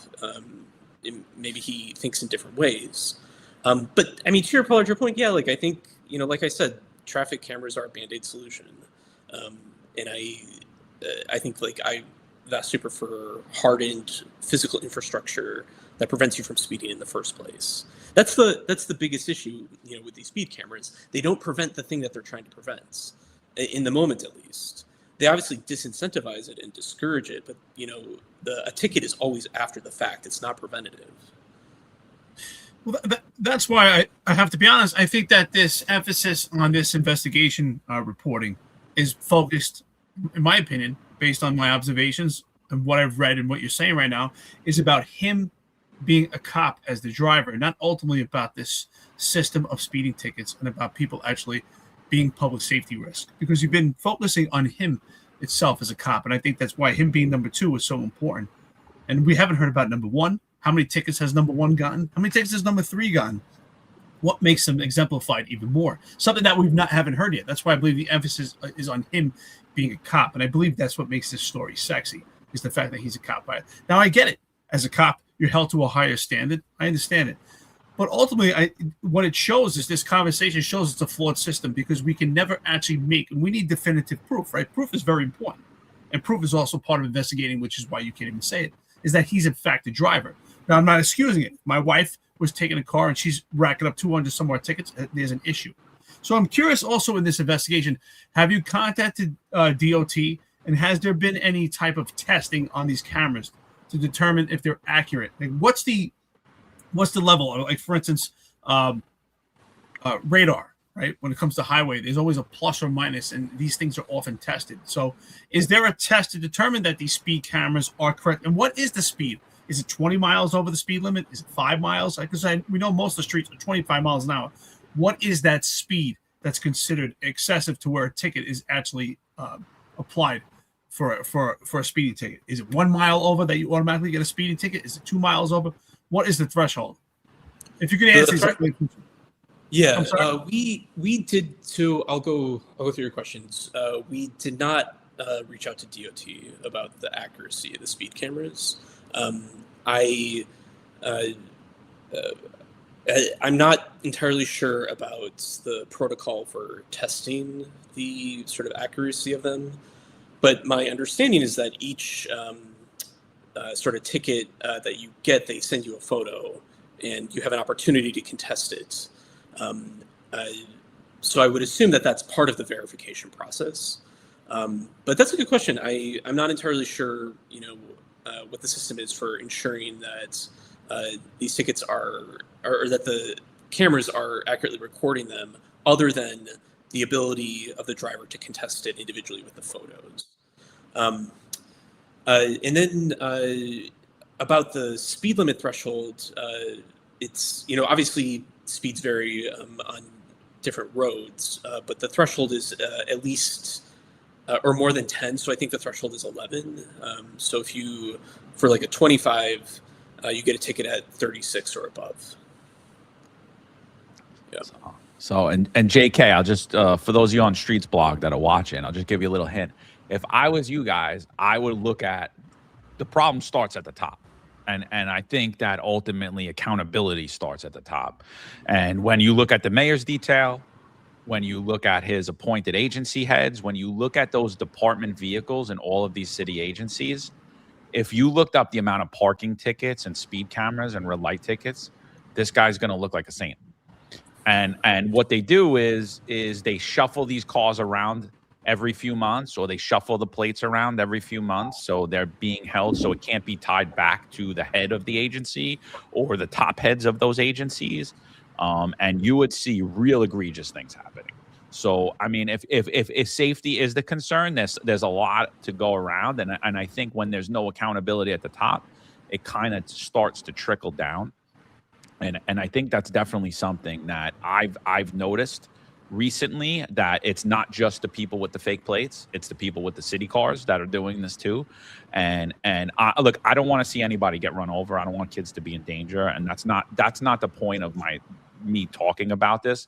The point of it is I do believe that when you go on Staten Island and you drive on Staten Island, and I've expressed this numerous times, I think the reward for the majority of us voting Republican is that we get set up for failure on Staten Island. And I think a lot of those speed cameras do not help public safety whatsoever. If you told me that this camera is going to help me, and we went around, this camera is going to stop kids from getting run over and it's going to slow people down, I'm all for it, bro. I'm there with you guys. I'll go knock on people's doors too. I ain't going to post a video. I don't want any Italian women coming after me, but I think ultimately that's my biggest problem when we talk about the speed cameras. I just don't believe that you're putting it on there because I hear I was looking at some of the comments and people he should have his license suspended, but technically you can't even say that he's guilty of it.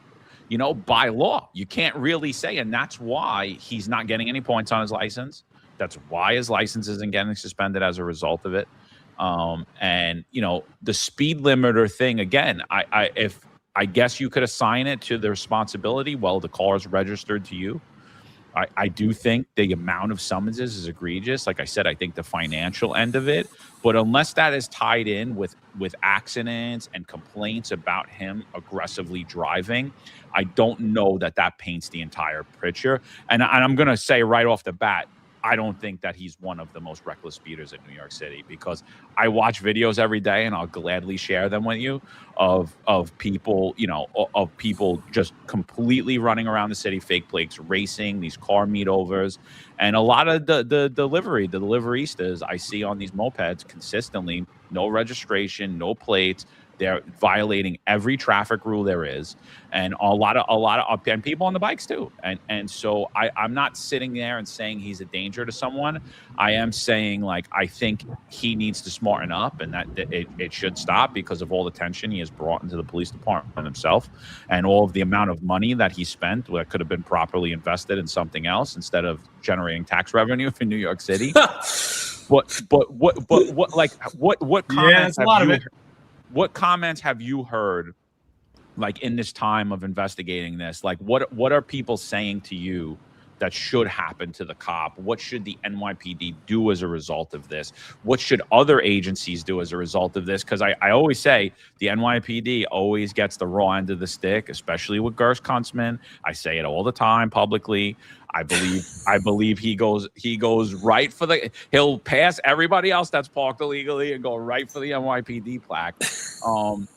What do you think should be done to city workers, and if it's, and is it fair for them to get almost double punishment? They're paying the fine, which everybody other Americans. So now should that affect their job as well? Or should it just be cops that are held to the higher standards, and not teachers and not firemen and not ambulance workers and not people working in our courts and et cetera, through all of our city agencies? What have you heard about that? Have you heard anything any?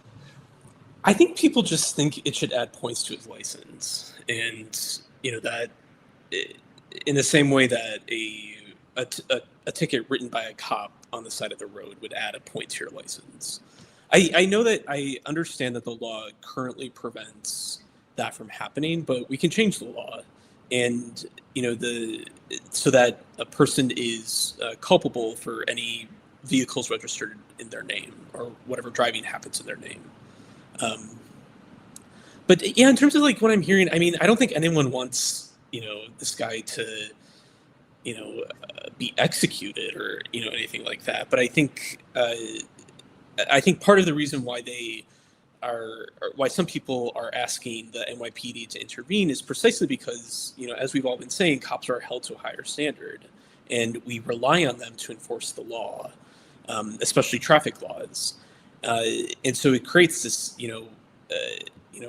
really profound sense of a really severe breach of the public trust, or the relationship that we have between civilians and police. And I think police, civilian relationships are extremely important, in civic society, and we cannot take them for granted. And so a story of a cop who is, speeding to such a degree that he's accumulated this number of summonses really, I think, erodes, that the fabric of that relationship. And and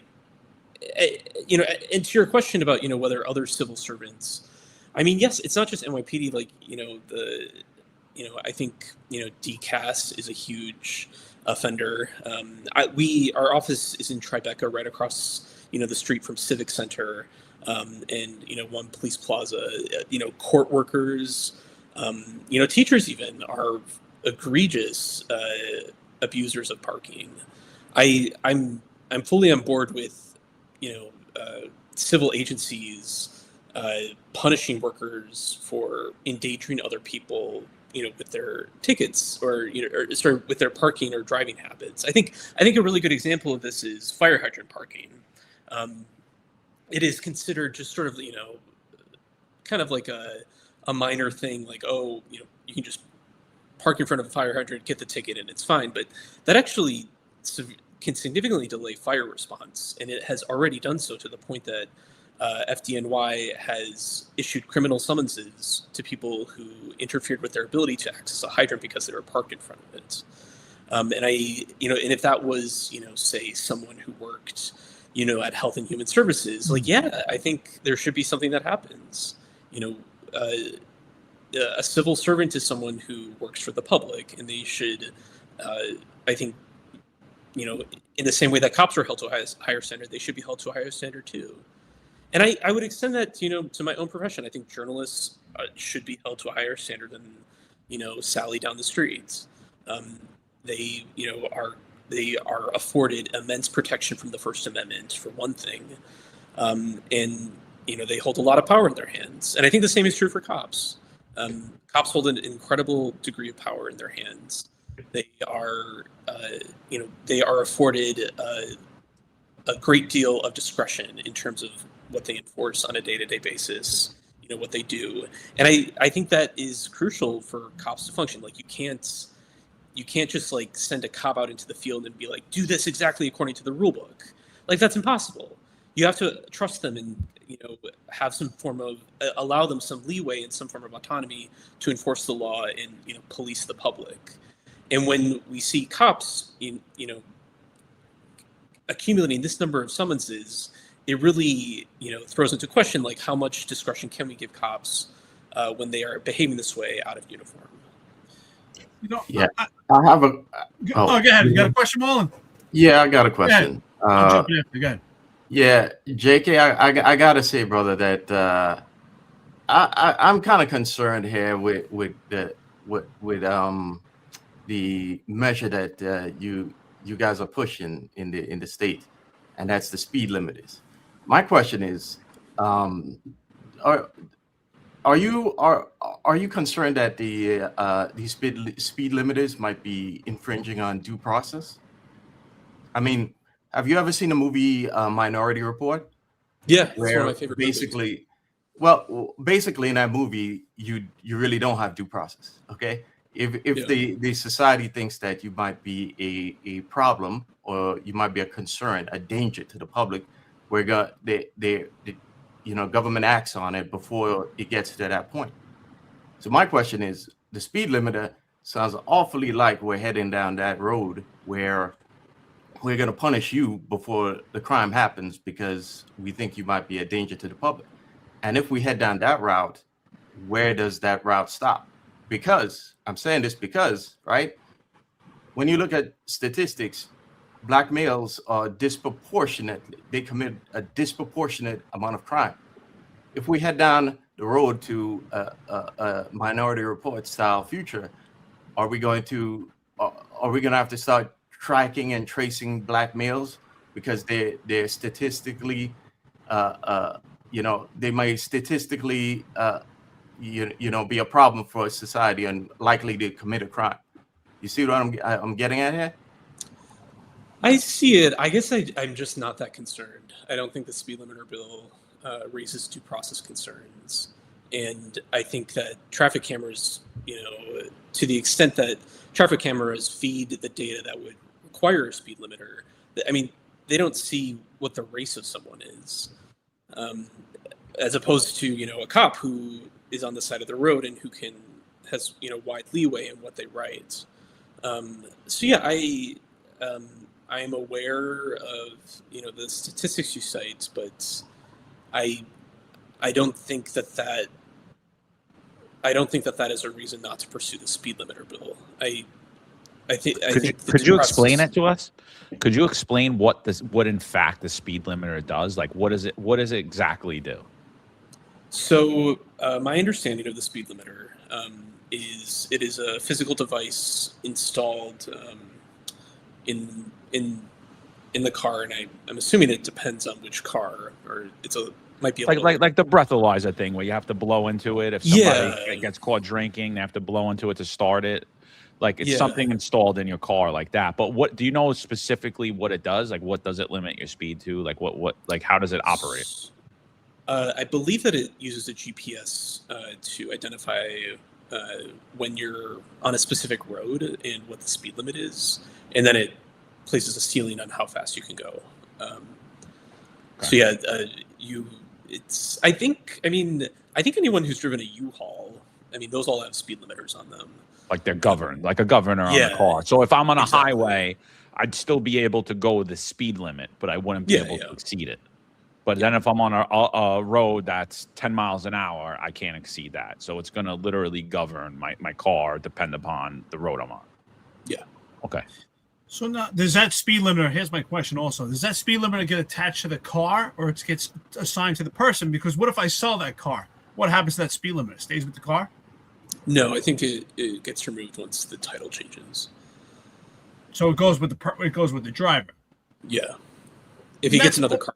That's my question, and that's why I'm confused here. And I understand that you're doing all this journalist investigation, which, by the way, thank you for coming on here. We appreciate it because opposition meets opportunity. Communication breaks barriers. And a lot of times what we find, and that's why it's good to have podcasts and networks like this and independent journalists, because mainstream journalists, they no longer call themselves journalists, they call themselves entertainers. So they're freed from actually any being held to facts. So when it comes to that, and that's why we're looking at the speed limiters and devices. We're making this analyzing this, but why did we never contact DOT to make sure that these machines are properly tested? So with that being said, this particular cop, are we talking about the same speed camera? Is there a pattern here? Is it the same speed camera, or is this cameras all over Staten Island, all over the city? What is the indication of his speeds? I think he's triggered several dozen speed cameras across Staten Island, and they're all on the island. Maybe there's one exception. There's a few cameras where he's been repeatedly caught, especially on the North Shore.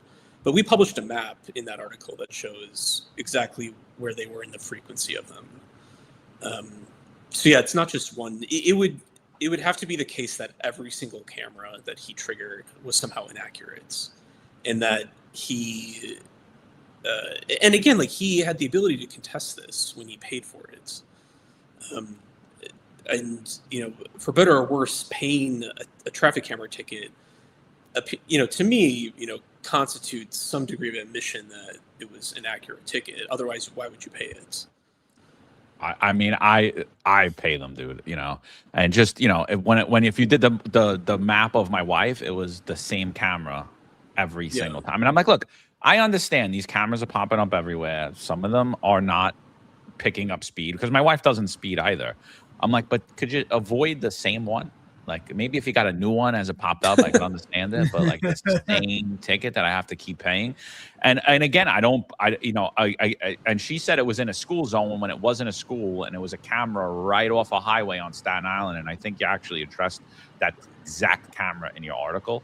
And I was laughing. I was like, this is the one you always get, and so and she got it on days that schools weren't even in session. And nobody was there, and like literally no one was on the road, and so I'm just paying it, dude. We both work, we're busy, we have kids, we have a life. I don't believe paying it is an admission of guilt. I'd love to have you guys back on if somebody wants to come on, talk about the parking one day, because that's another issue that I really think is really like it's really like this tinderbox on both sides, and I think a lot of times, like, I don't think a lot of people look at parking around precincts and firehouses and schools as they should. I think it's a huge failure in government ability to provide the proper infrastructure for the growth of the city.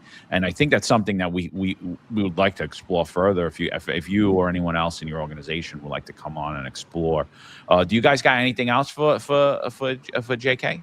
Yeah, I got a question, JK. So we have a large network now, nearly 200,000 subscribers, and big majority of the NYPD does watch this. So you didn't get in touch with the cop, and it's highly likely that the cop is watching this episode. So I know you want to ask him those questions when you got to his door and you haven't met or on the phone.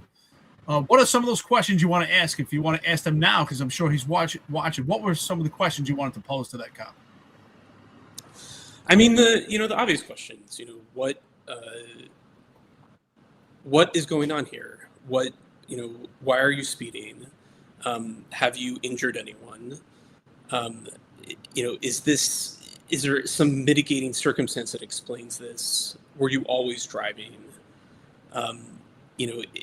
Do you feel like this, do you think it's acceptable to be, a uniformed police officer in the New York City Police Department and, driving in this way off duty? Have you, been disciplined by your commanding officer? Has this come up in internal conversations? Is this a common thing at your precinct? Are you, to what degree are you even aware that this is happening? I mean, is someone else paying these tickets?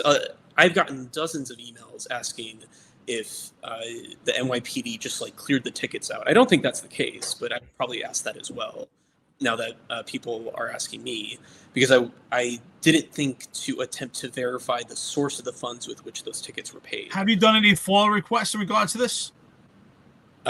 We have, yes. What documents did you foil? I'm foiling this morning. The specific notice of intent, I think it's called, or notice of liability, that would indicate the exact speed that he was going over the speed limit. Mm-hmm. Okay. Well, I think at some point it'd be great to have you back on here, and maybe we could expand more on this conversation as your investigation plays out. But I am curious on what happens with the number one speeder, and what your investigation, and if you will, give the same effort. We respond to their home as well and try to contact them. I think that's what's important. I understand, listen, cops are held to a higher standard, but I think ultimately what we're trying to say is when you do dox a cop, you go to the house, the danger they're already in, because the information that's out there does make them more susceptible, and the hatred drives more disdain towards the cop. So I understand your investigation. I get it. Thank you for coming on here. We appreciate you taking the time. And, I appreciate you being able to come on this platform and take such tough questions. So, good luck out there. One quick question before you go, JK. Sure. Were you able to find out what percentage of those speeders were low-income people, or maybe is there any way of determining it from the data set that you guys have? No, it doesn't have income data in there. No. With a lot more effort, I could probably try, but it would take a lot. It would take a long time. But no, we don't have that information. So this is strictly. This investigation was strictly for the city. I mean, did you do a breakdown of borough by borough, or is it just analysis by the city as a whole? The city as a whole. So what I would do is I would go back through the Adams years, and I would look at the NYPD Police Commissioner's Office, the cars that were assigned, the NYPD Chief of Department's Office, the cars were assigned, the NYPD First Deputy Commissioner's Office, what cars were assigned. And I would see those cars aren't responding to 911 calls. So why the hell are they getting all of these tickets and all of these other stuff? That would be the investigation I would like to conduct. So okay. Last thing, JK, I just wanted to ask you, with all these meetups going on right now, we've been seeing throughout the city these meetups. You have young kids doing these donuts, and they're have these big mobs, and they're racing cars. Have you analyzed those incidents at all? Have they violated the speed cameras, or have you actually witnessed it yourself? I've not witnessed the meetups myself, but we've written extensively about them. those meetups gravitate toward intersections that are huge and like, large enough to perform those donuts in and have like some sort of gathering. If those were, traffic circles, or if the roads were narrower, they would not have the turning radius to perform all those donuts. And this was a big thing in Malba. This happened, I think, late or earlier this year or late last year. Yeah. There was a huge meetup in Malba in this huge 5-way intersection. And we wrote it, we published Google Map, we analyzed the surface area of it. Our position is that these meetups are happening because the street design directly encourages them. Especially, it's a perfect storm of, especially the outer boroughs preferring extremely wide roads. And when those wide roads intersect, they create enough room to have these meetups and perform these donuts. And those roads also provide an extremely easy means of escape when cops show up to try to break them up. So we're extremely strong advocates of redesigning streets and intersections so that you don't have these huge surface, expanses of concrete in the middle of intersections that not only invite these meetups, but make it extremely unsafe for pedestrians. Well, ultimately, the reason why I asked that also is because we talked about, I think, John, you posed the question, or at least you spoke about it, making a statement, is that do these speed cameras ultimately help out with public safety? And we believe the answer is no. So that's why I'm asking, do you believe, since you're analyzing speed cameras, if speed cameras were installed at these intersections, would that make a difference? Would that stop, or would that impede on these car meetups? Would that stop these car racing? They might. I don't think it. My guess is they wouldn't. I think in part because of the fact that they're intersections. It's a good question. I am not an expert on how like traffic cameras are precisely placed. But my intuition is that, placing a traffic camera is, on these intersections would not prevent people from performing, or doing these meetups, in part because the meetups are not about speeding through there. They're about showing up there and kind of causing a ruckus by swerving around. But they're not going at like enough. They're not at a high enough speed to trigger a speed camera. It is possible on a much wider picture that speed cameras discourage people from just driving around in general and doing these meetups, but I don't think people who are doing these meetups are going to be discouraged by speed cameras. If anything, they're just going to cover up their plates. They're already breaking the law in one way. They're probably not discouraged from breaking in this other way. Absolutely. Yeah, absolutely. So, One last JK. question, John? Oh, Before yeah, you go? sure.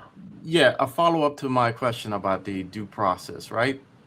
If these speed limiters are actually assigned to the drivers and not the vehicle, then what's preventing the driver from borrowing somebody else's vehicle and driving?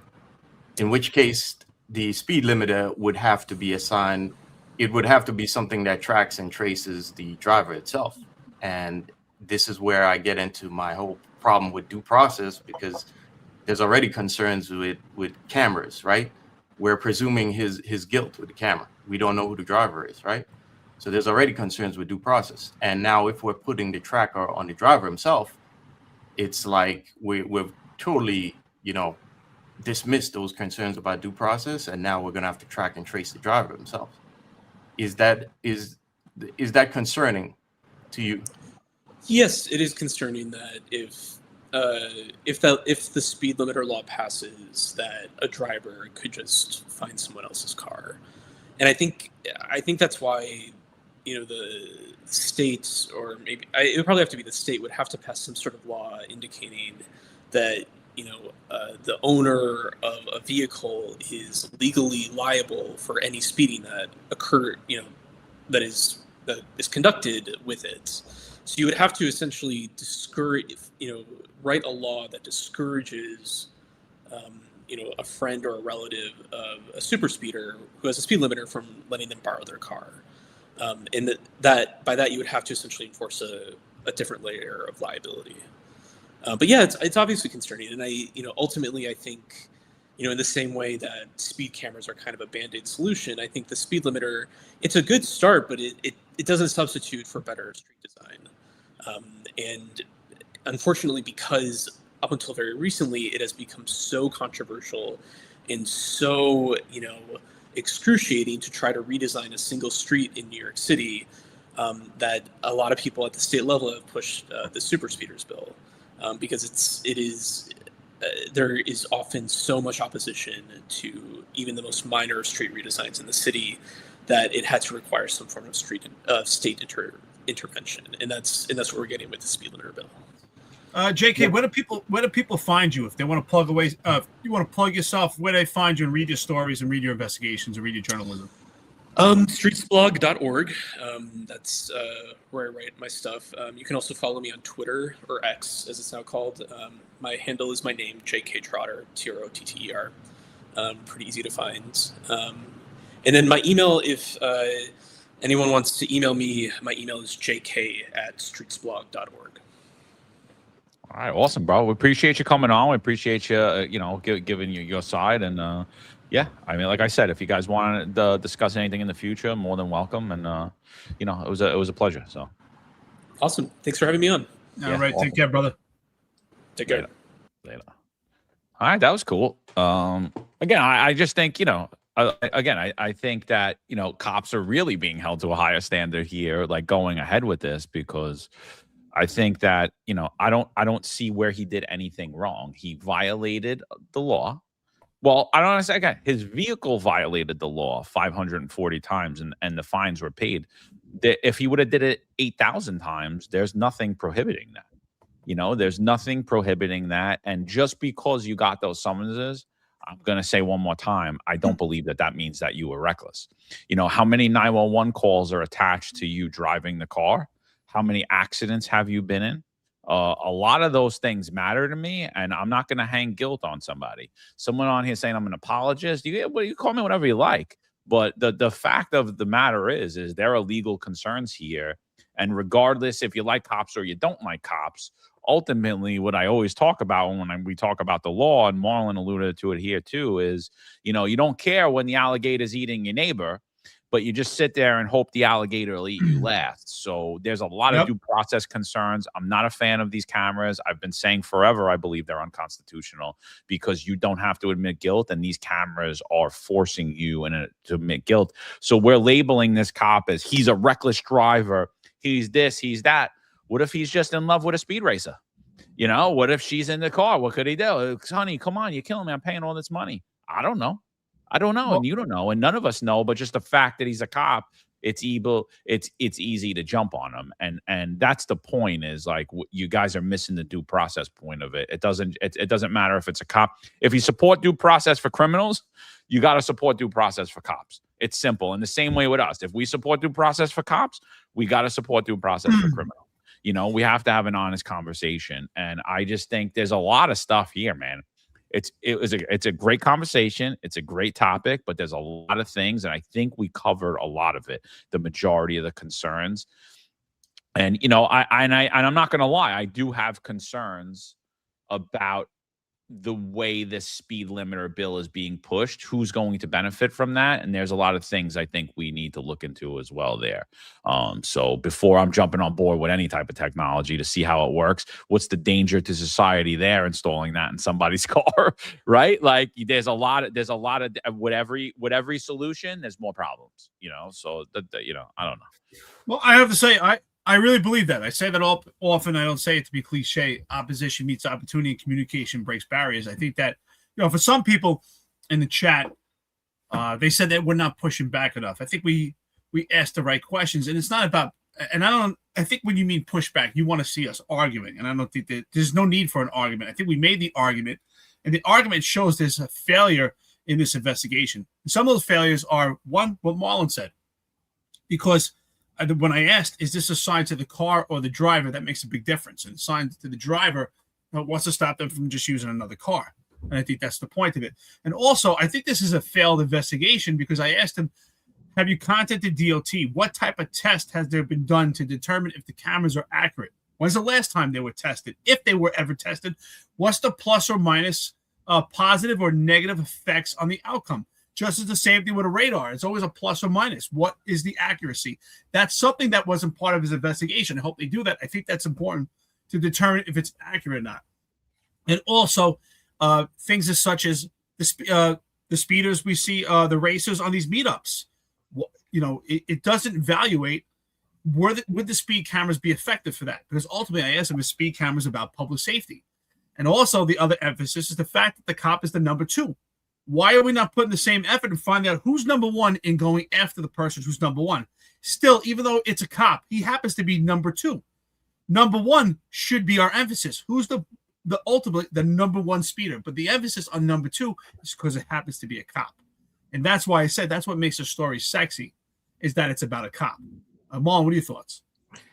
Yeah, I think we need more time with JK. I have a lot of other questions for him, And the thing is, I see comments in there from Juju and Lambro, and you guys, can you guys be principled? Can you be principled with your arguments, okay? Because the reason I brought up low-income people is because here's what's going to happen, right? The law as they're pushing cannot be implemented if you think it's going to be a device in your car. It's not going to be a device in your car. It's going to be some advice on you. It's going to be tracking you, the person, okay? Because there's no way to prevent you from using somebody else's car. Because if I was in that situation, that's what I would do. How are you going to find out? How would you ever find out? No, it has to be on the person. And you know who's going to get hurt the most by this? It's going to be the low-income people who have to work 15 hours a day, and they're going to be speeding. It is what it is, and they're the ones who are going to be tracked and traced in this society. And there are other questions that I have about this too. And the fact is, the Streets blog is their parent company is Open Plans, right? And Open Plans is literally the product of a guy named Mark Gorton. He's a rich dude, really rich. He also owns a hedge fund, but he also was the top investor in Open Plans and in transportation alternatives. Okay, and the issue is that there's a clear agenda here, and that agenda is to get rid of cars, right? It's to get rid of cars, and it's to penalize you for owning your own transportation. Okay, and the alternative is going to be you're going to be using an Uber or Lyft or the other taxi services, right? And curiously enough, Mark Gorton is an investor in those other services. He's an investor in Lyft, in Uber, and the other one. So what they're doing right now is essentially using Streets blog to kind of stack the deck in their favor for Mark Gurman's investments. And that's what they do with this philanthropy and these NGOs. All it's used by rich guys to manipulate the system in favor of their investments. Okay? So wait, it's like a defense attorney overtaking a podcast and then pushing a narrative out to further his lawsuit. Is that what you're saying? What's the name of that podcast? Wow. 100%. I don't know. Yeah. I'm just saying, if there was one that existed like that, then I get it. I know one that may be similar. I don't know if it's the same, but it's but you know what I'm saying? Like, this investigation is missing a control method. There's no control method. And one thing that just made this investigation go out the window is that the DOT cameras were never tested. And he doesn't drive a car personally, because that could be the control method. He could say, I drove through these, and I drove through at a high rate of speed over 11 miles an hour, and I received a ticket. What is the control method to compare to show that these are accurate and to show that they actually work? And he hasn't shown that. And is he going by the preponderance? What he's trying to tell us is the preponderance of evidence says it's the cop behind the wheel. And the reality is those tickets are daunting. Most people, you get those type of tickets, it's just not worth fighting. You just don't have the time. And we don't know damn well, and we don't know if it's his wife driving the car. We don't know if it's someone else driving the car. And that's important. And if it's his wife, is he going to come out and say, oh, it's my wife driving? No, he doesn't have to say a word, right? We have what's called the Fifth Amendment in this country, right? You don't have to ask questions. You don't have to incriminate yourself. So I think the fact that and I think that's a great point. The fact that he's going to the cop's house, to put the cop's house out there and dox him that's the part where I get infuriated, because cops are already doxed enough. So I think that part, I think ultimately the story is exactly what I said. It's not about speeding. It's not about the cameras. It's about a cop. It's another way to show bias and state towards a cop, because no matter what, this cop is number 2. He's not number 1. Who's number 1? We haven't heard much about number 1. I would like to know who is number 1, but we put such an emphasis on number 2. Yeah. Well, I think the reason why they're talking about a cop is because they figured out that the way to get action done by actions, laws passed that the public would not be okay with, is to use a cop, is to use a ruse, and a ruse is police, because they Spot on, brother. More than a decade denigrating cops. So hey, it's the politician's gonna throw out, hey, look, these cops are out of hand. They're irresponsible. We got to do something about it. And the sheep who've been, again, brainwashed for over a decade to hate cops are gonna be like, yes, I agree with that. The cops are out of hand. And the law is gonna get passed. But what people are not understanding is the long-term game here. The long-term game is to get rid of due process. What did we see during this pandemic? The end of due process. What's going to happen with this system is it's a track and trace society. And let me tell you something else about Mark Gordon and his company, Tower Research Capital, right?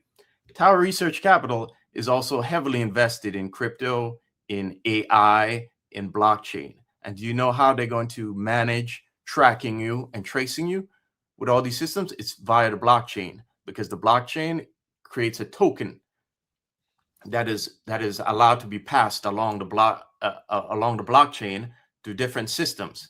So the camera will communicate with various systems, and it'll also gather that data that they have on you, like your name, your address, your date of birth, your banking records, everything, all in once. And that's how it communicates to each other. And so he's heavily invested in that, and that's the only way that they're going to be able to prevent you from hopping in a buddy's car and speeding. They're going to track and trace you. And what are we seeing happening in government right now? We're seeing the push for digital identity, which is that all-encompassing ID. And we're seeing pushes for crypto and blockchain. And all these wealthy, rich guys are involved in it. And they're using they're using politicians who they fund. And by the way, Mark Gordon funds a lot of city council politicians like Shana Hanif, right? And they're pushing it under the ruse of your safety and equity, and a lot, when in reality it's really going to hurt the public, especially the low information, low income public. And just just one last thing, because look, I know you're watching it right now, bro. So for the cop, I say it over and over and over and over again till I'm blue in the face. You guys are movie stars, right? You might not have the money, you might not have the muscle, but you're a celebrity. The minute you swear that oath, you are a celebrity, whether you know it or not, because every single thing you do is going to be front page of the paper. This article went viral yesterday because you're an NYPD cop. If you were just some Joe Schmo, Staten Islander, you were a sanitation worker, you were a construction worker, nobody would give two shits. Even if you were a fireman, nobody would give two shits. Nobody would even blink twice at that article. The fact that it said NYPD cop. And so now I'm talking the due process issues. I'm not a fan of these cameras. I'm not saying that you drove that car recklessly. I'm not. What I'm saying is that car has all those summonses. Because of that, they're going to use that as a point to now say that you're driving recklessly and to paint all of us that we think we're above the law. And they're going to try to further legislation, and they're going to have ammo to do it. Smarten up, whether it's you or somebody else in your car. Make sure this shit doesn't happen anymore. Look, is 16 a year egregious? I think 16 a year is egregious. I do. I think 16 a year. But I also think sometimes it's gonna happen. It might happen. But 547 over 4 years, that's extreme. It's extreme. It makes you look like you're irresponsible, dude. And whether right now, I agree, there's no laws preventing you from getting 5,447, but it just paints everybody else as bad. Smarten up.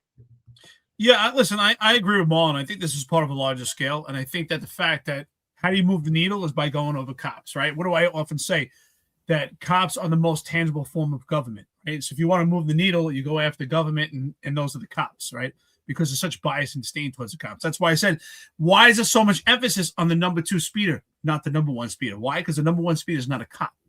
That's the reality. And that's what makes the story so sexy.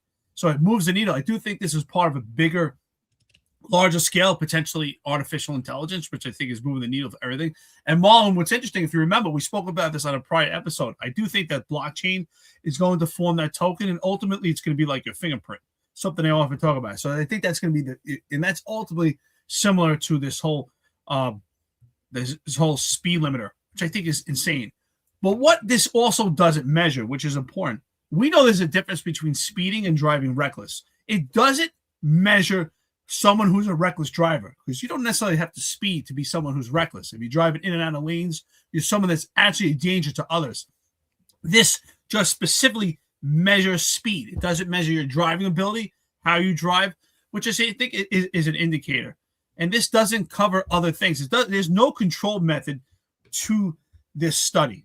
The only thing that made this study sexy was the fact that it's a cop. So that's my message to the cops out there. Is we've been defending you because saying, hey, ultimately, this could be your wife driving the car. This could be someone else. But either that you're responsible to protect that patch because you represent all the police officers out there. So at some point, you have to say, wait a minute, there's a problem here. I have 500 something tickets. I have to fix this. And John's right. You are a celebrity. You might not realize it, but everything you do gets paparazzi. So I would want to avoid everything from having your house being on camera and you being doxxed and putting your family in that situation. So you have to smarten up and stop getting all these tickets and figure it out. If it's your wife, fix it. Fix the problem at home. Be the man at home and put your foot down. And if it's you, stop doing it, because the limelight's going to be on your lap. For some people to say, oh, look at this guy, a complete bias and disdain towards police, and he may have that.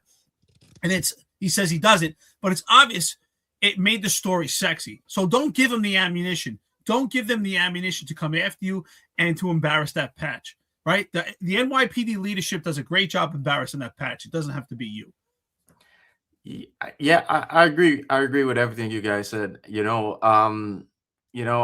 I've been thinking a while ago that how long before the job is going to be tracking and tracing cops off duty? I mean, like, really, we're gonna, cops are gonna, you already have surveillance all over, via the public, but the next step with things like this is gonna be the job telling you got to keep the phone on you at all times, and then the job using AI to monitor everything you do.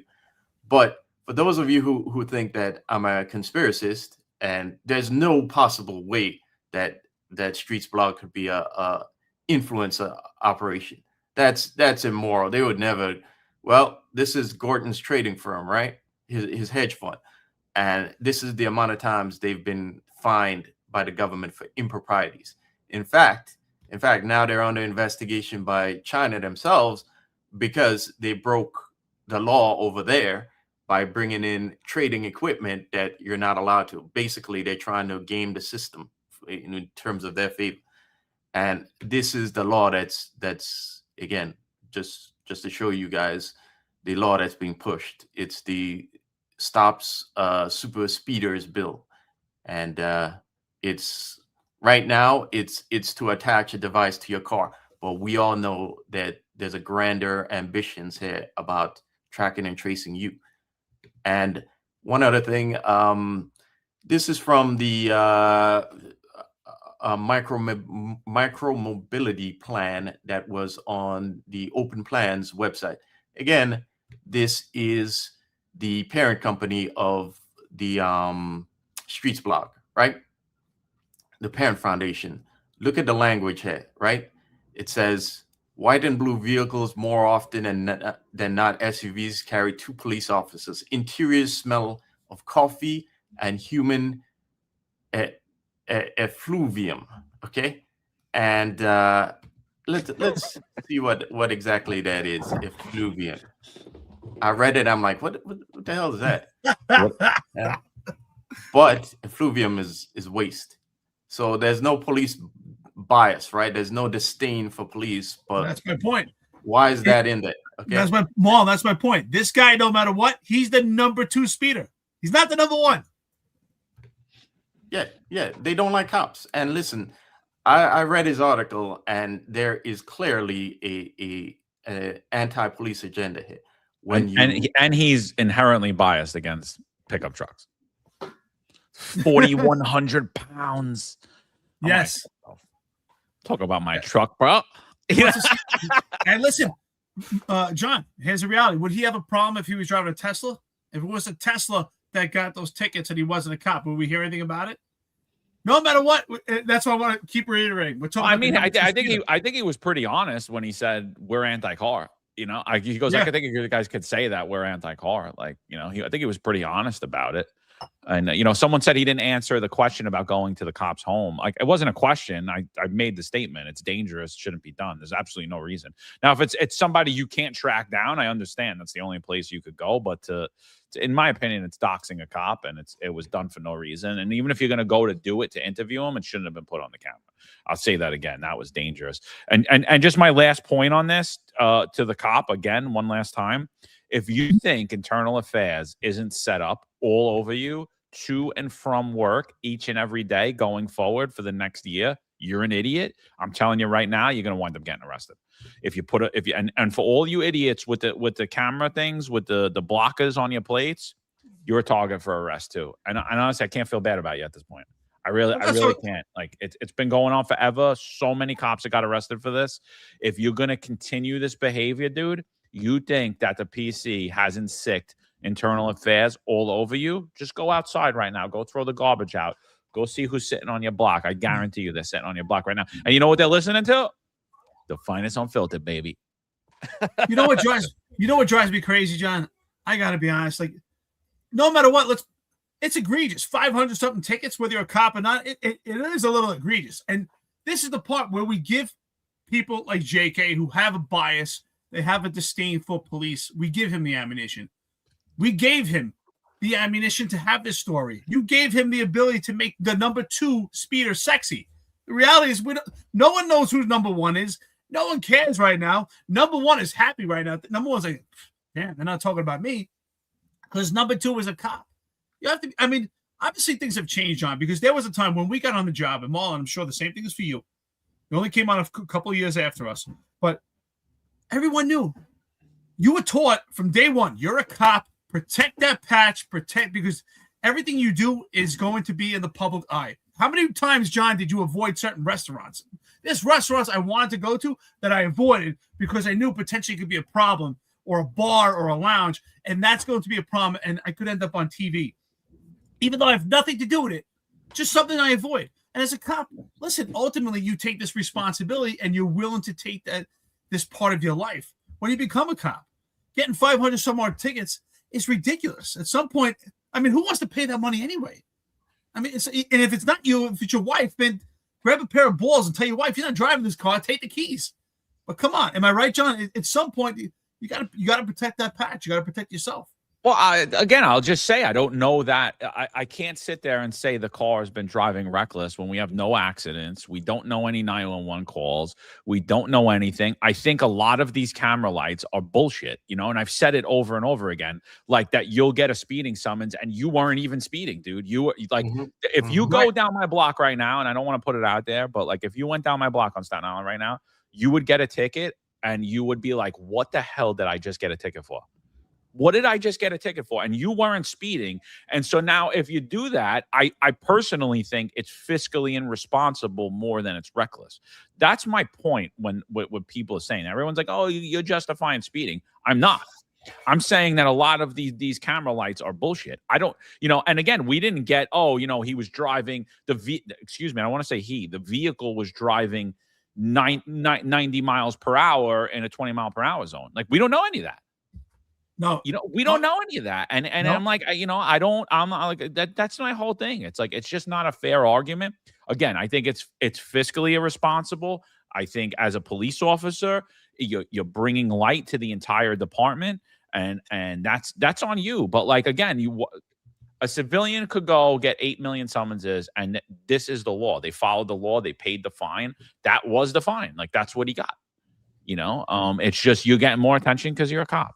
I really got nothing else on this. It's like that was my point. Yeah. That was my point. What you just said. According to his investigation, DOT was never contacted, and those cameras were not tested to see if they're accurate. So, and that's my point. But yes, even if 500 some more tickets and you're not speeding, at some point you have to make a call to DOT and find out, listen, are these cameras tested? I'm having to pay all this money. So we don't know who's driving that car, and we don't know if that's where the investigation fails. But forget even the testing, dude. I'm saying the speed limit that they have on there is not even speeding. Like, you're getting a summons and you're really not speeding. They're giving you impossible standards that everyone's getting caught on. Right. Correct. No, I agree. That's why, if you remember what I said, is I believe this is all part of Vision Zero, and I think that Vision Zero is flawed. So I agree with you 100%. And Vision Zero is 25 miles an hour. And some places you can't even do 20 or 15 miles an hour. It's just ridiculous. Dude, we're down to 10 now in most places. Right. And they want to go 10. They went to 20, by the way. They went under 25. They went to 20. Now they're saying 10. 10 miles an hour, bro? I could jog. I could ride my bike faster. Monet Samurai says, Eric, stop defending this bullshit. One ticket. What do you say? This is pretty funny. 1 ticket, 2 tickets, but 10 pluses on this guy. I get what you're saying. We're not saying it's not egregious, but what we are saying is, how is this evaluated? Are the cameras accurate? Who's driving that car? And that's why I agree. At some point, either he was speeding or not. At some point, he had to make a call to DOT and find out, wait a minute, I'm getting 500 some more tickets. I don't want to pay those. That's insane. So, but Monet Samurai, get your point, brother. Yeah. That's why I'm gonna have to do some pushing back and defend the cop here, because again, like you guys said, they're busy lowering the speed limit, and I mean, you keep lowering the speed limit, and it's going to be 5 miles an hour soon. And if I happen to be traveling 10 miles an hour, which was not considered reckless a couple of years ago, is now considered reckless. We got to see there's clearly an agenda here. Okay, there's an agenda here, and it's tied into, as we've said many times before, the smart city agenda, and it's to penalize personal ownership of a vehicle. And if you go through the documents on Open Plan's website, right? They give you all indications here that they want to create a smart city, and they're part of it. Okay, this automated curb enforcement is something we also talked about before. It's happening in a Jersey City where they've put cameras on their meters, and in New York City they want to put cameras on the street signs. So when you have alternate street side parking, the camera will pick you up if you're still there. Okay. There's clearly an agenda going on here. And by the way, that agenda also includes the City of Yes, which Open Plan, again, the parent company of Street Blog, is for. Okay. So if you're telling me that this cop is a danger to the public, and you're telling me that you're looking out for the public, and now you also push stuff like the City of Yes, I question that, because most of the community boards in the city were against the City of Yes. Okay, so whose agenda are we pushing? It because it doesn't seem to be it's for the people themselves. You know what's interesting also, Marlon, one thing that we didn't label out is, why was this investigation actually covering the occupation of the driver? Why did that even matter? Why did that even come into play? Yeah. Think about it, right? Why couldn't they just study these speed cameras are catching so many drivers? What's the locations? And this particular car, it could have been just a car, because we don't know who's driving. This car had so many tickets, but why they do an investigation to find out who's the occupant? John, what are your thoughts? Because you want it to go viral. I mean, that's not hard. You want it to go viral. Why not? Why wouldn't you want to go after the most demonized agency in the entire world, the NYPD? Here's my point. We never asked, which I should have asked, and unfortunately I thought about it now, was that part of the study? What the occupants' occupations, or did they just happen to find out it was a cop, and that's why they put the story out there? So I'm curious. Well, Yeah. that's why I asked about low income people. Good question. Yeah, but again, they're using a cop because they know that's how they're gonna push the agenda through in the state. That's how you're gonna get the public to go along with something that's going to hurt the public, and especially it's gonna hurt low income people. Okay, so. Absolutely. So, all right. Last segment. There was a lot. We didn't cover half of it, but we're almost at 3 hours already. But I think last segment for today. Scott Monroe, we're going to be sending you an invoice for all of the consulting that we've done for your. I'll applaud Scott a little bit, but so Scott's coming out now. Months after, actually years after us continuously talking about what's happening with law enforcement when it comes to social media influencers generating content based off of NYPD officers, targeting and harassing them. Again, we believe the police officers, we believe the laws already exist. There is the Halo law in Florida, which we've mentioned on the last podcast over 3 months ago, way before this whole thing started. So, Scott's referencing that now, and they're looking to get more legislation passed to strengthen the laws. I personally don't think that the legislation is necessary. I don't think the press conference is necessary. I don't think all the bullshit is necessary. What I think is necessary is that the NYPD comes out and actually trains cops on how to effectively use these laws and when they should, and then back the cops when they do it. I do think media attention is good to put on that issue and to put pressure on the police commissioner. So I'll applaud Scott on that. But literally the entire thing that you heard here is a rip off of everything you've been hearing on the Finest Unfiltered for the last 2 years when it comes to this specific issue. So Scott, I'm going to be sending you a rather larger invoice to cover the last 2 years. So just make sure you're paying it in a timely manner. Here's Scott Monroe. Enough is enough. Every day, our people are being harassed, bullied out there every day while they're trying to do their job out there. We're trying to stand here as a union, as unions, like I said, unions, because we care about our people. And this is not going well. This is public safety. We have people out there working every single day, and they're interrupting public safety in our face. Going by what Florida did in the Halo bill, Florida gave us this great idea. Basically, the Halo bill consists of, in Florida, it's 25 feet. You got to stay away from law enforcement, otherwise it's a Class A misdemeanor. And then the union can sue you. Here we brought it here, we put the bill in here, we'll let the senator speak about it, the assembly person speak about our bill, which is 15 foot. We need protection out there, whether you're corrections, whether you're a court officer, whether you're a police officer, whether you're a sheriff, it doesn't matter. Law enforcement, that's what matters. Traffic safety, that's what matters. And we're at risk here. And this is why we have the problems we have. We need the politicians to believe in us. We need to. They have to follow our path. That's what has to happen here in New York State. Not just here in New York City. In New York State. Wait a minute. So I didn't even listen to this yesterday. So Florida does 25 feet. The zone of safety is greater than 20 feet. But we're just going to be like, oh, we're just asking for 15 feet. When we've done study after study that someone could get at you with a knife within 20 feet of you and crush you. Come on, Scott. All right. We're going to charge you a little more. Let's revive. Like, that should be ridiculous. That's ridiculous within 15 feet. Absolutely insane. You should not be able to harass and target police officers. Again, the laws are already there, so 15 feet, whatever, is irrelevant if you want to strengthen the laws. But even that is just, to me, that's cowardice. Oh, Florida did 25 feet. We'll take 10 feet away from you. Come on, Scott. Come on, bro. Well, I tell you right now, honestly, who cares about how many feet and if the law is on the books, but if the DA's office don't actually charge it, then it means nothing. It means nothing. And the whole point is if the cops had enough presence. John, when we were working, Marlon, we didn't have a Halo law, but what we had was presence, and we had support. It was a different time, and we actually had more testosterone, and we weren't emasculated. The fact that the cops are emasculated, you can make it 50 feet, but unless the DA's office actually charges these crimes, it ain't going anywhere. And you know damn well what I'm talking about. Yeah, I mean, I applaud Scott for trying to do something, but at the same time, and he's like John said, he's using our talking points. But at the same time, I'm going to say that's a waste of time.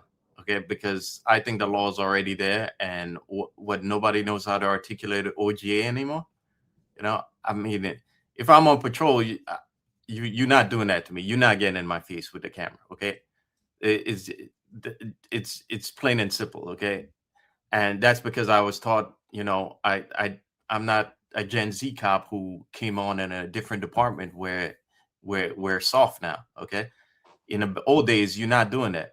Okay, it's OGA, plain and simple, and the job just needs to educate guys on how to articulate it, and how to explain arresting somebody for that. It's simple as that. I don't think, and also I don't think this is going to pass. By the way, I just don't see that happening. Let alone that's the other issue. But Marlon, they need a reason they need a reason to come out and endorse Kathy Hochul and say that she's the public safety governor. So they're gonna say, well, we're trying to get this passed, kid. We got to get the law passed. You know what I'm saying? Don't listen to those guys on the Fire Zone Filter. They don't know what they're talking about, Mo. Do me a favor, go get me another drink over there, right? Take it easy. Who's this guy asking me questions like I'm a union president? But honestly, we can't, John, Marlon, we can't get the DA's office to charge assault on a police officer, but yet we expect them to charge halo or whatever they decide to call it here in New York. We can't get them. Let's be honest.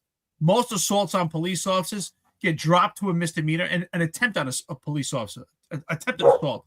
And yet we expect them to charge halo. What we need to do is have the leadership actually install masculine traits into our cops and actually give them support so that people don't come near them and violate that space. Because the reality is you need 21 feet from a knife.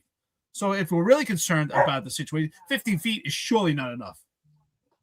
You got more of a chance of getting a halo bill around people committing crimes where the cops can't go within 21 feet of them than you do the other way around. It's, like, who are we kidding here, man? Yeah, stay away from the bad guy. Give him 20 feet.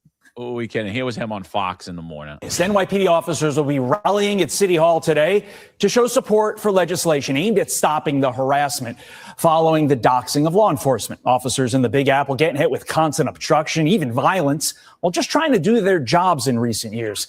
And now they're saying enough is enough. President of the NYPD Detectives Endowment Association, Scott Monroe, joins me now. Scott, we've all seen the videos. We just showed one right there. But describe for our viewers some of the worst examples of harassment, doxing that your officers face.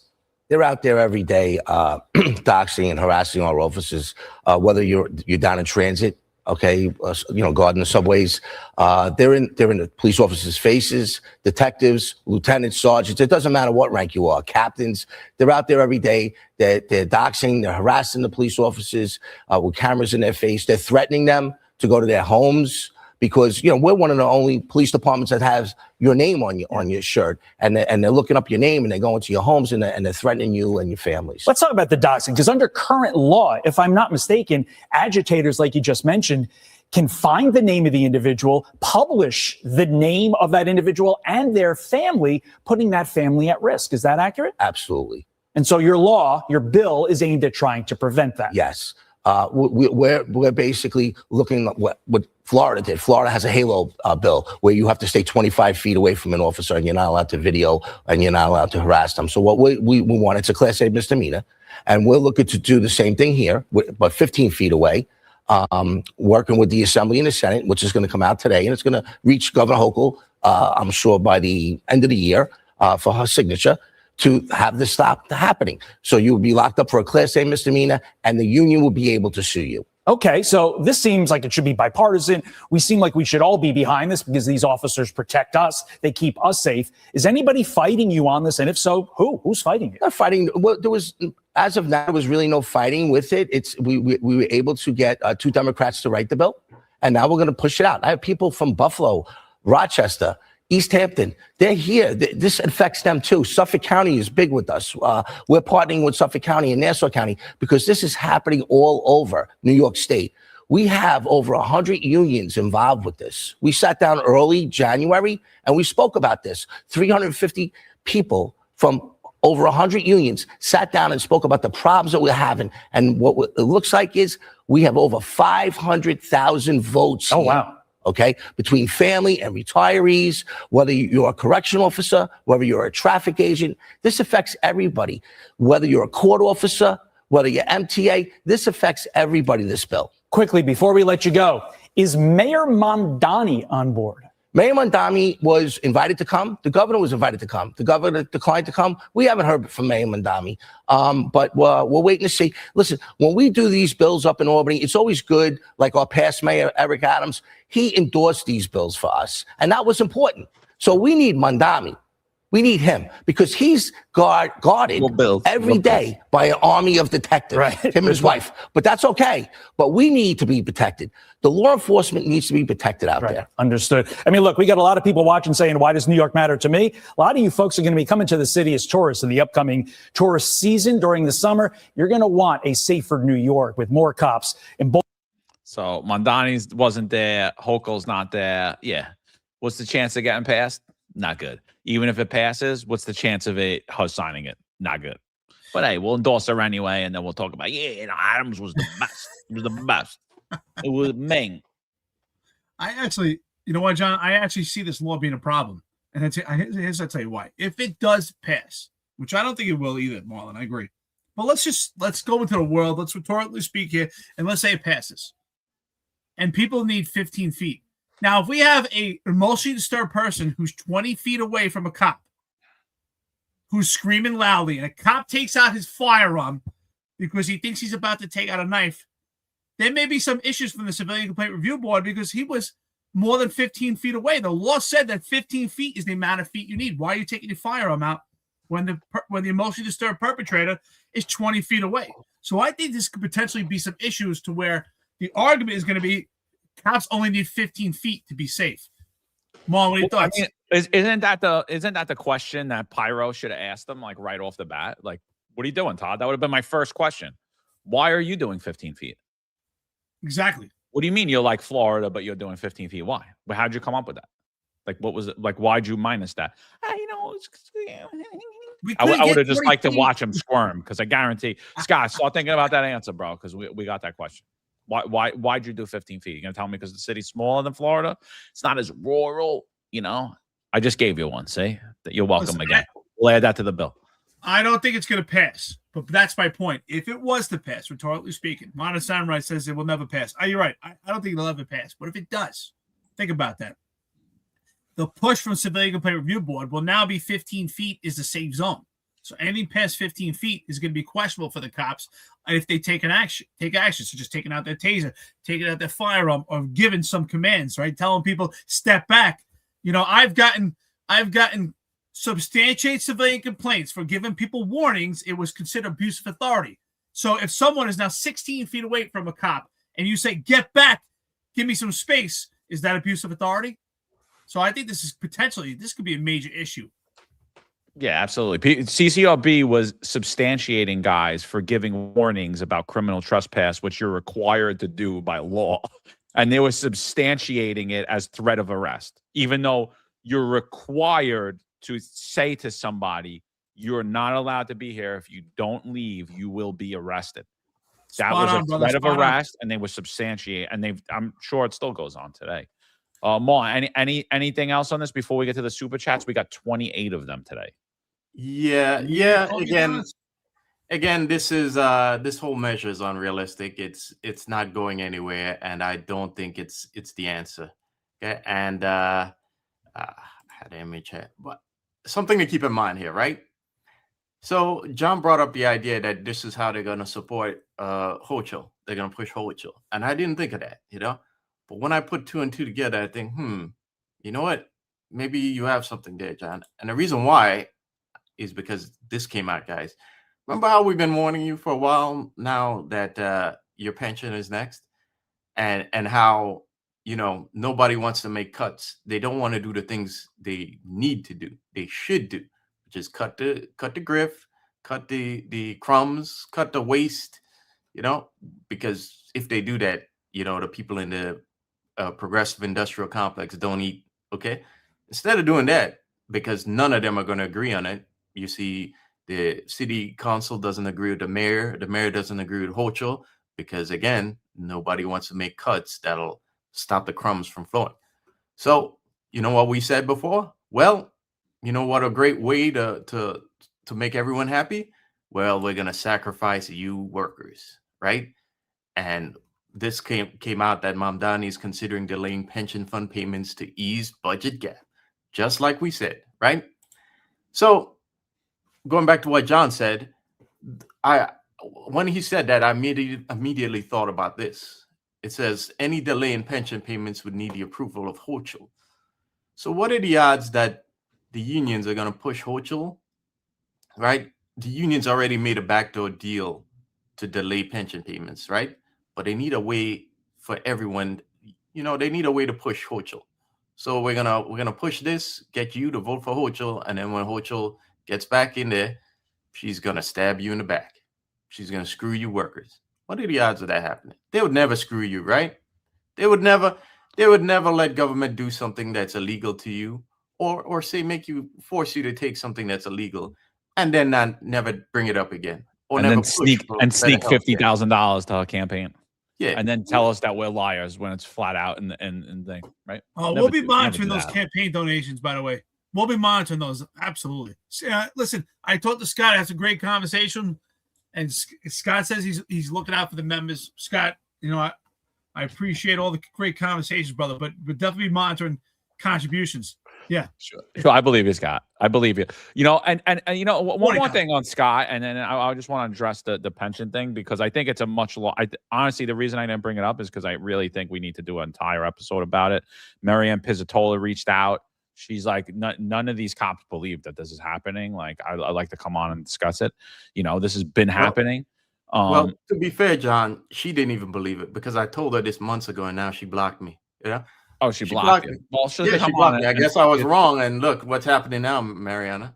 Yeah, so we'll have her come on in person and talk about it. Listen, but besides that, the thing is this: Scott gets called out on one of the videos that he puts out. He gets called out by Drivers Unite, Raul, right? Raul, you guys know Raul. He's always going viral. He's screaming and yelling, "Mandala, this is my city, Mandala." You know him, like, right? He's always going after, and Scott labels him like anti-police in the video. It looks like that he's saying that he's harassing cops, and Raul doesn't harass cops. He goes at the mayor. The mayor's detail tries to tell him that he can't say what he's saying, right? And so like he had, those are his interactions. They're not with guys and girls on the street, at least not that I've ever seen. And so Raul did a video saying, like, I'm not anti-cop. I shouldn't be in that video, blah, blah, blah, blah. Scott reached out to him and spoke to him. Scott, over a year ago, still hasn't met with Marlon Bethel, a detective who was fired without due process, hasn't done squat for him. So that's my issue with Scott. So, Scott, you full of shit, bro. It's not about the if it was about the membership, you'd have Marlon Bethel up on a platter somewhere, on a pedestal, and you'd be talking about how cops are treated in this city and how detectives are treated in this city. So enough about it's about the membership. It's bullshit. Marlon should have been promoted to first grade detective. One, for having integrity, because he was terminated for asking questions while there were people that produced fake fraudulent COVID cards. They're still on the job, and they have succeeded in their careers. Marlon should be a first grade detective for having integrity and asking the right questions, because it turns out you were right. It's all bullshit. Now, with that being said, talking about the pensions, this is something we foreshadowed for a long time. I remember several weeks ago on a particular episode, Marlon, we were specifically talking about the pensions, comparing them to Chicago, Detroit, and Baltimore. And I was particularly telling you that your pensions are in danger right now. Your pensions could be borrowed money from New York City. And look, unfortunately, we were right. So for all the people saying, oh, you don't live in New York City anymore, why don't you care? Hey, our pensions, besides the fact that we still have family in New York City, our pensions are New York City based. They're New York State based. So we do care. You should care too. All retired people, active, you should care too, because your ultimate goal is to get to a pension. And if you think your pensions are impervious, you're not paying attention. Listen to the Finance Unfiltered. We've been telling you your pensions are at stake right now. There's no doubt about it. And that's why she blocked you, Marlon. God, New York City workers are like socialists. They think money grows on trees.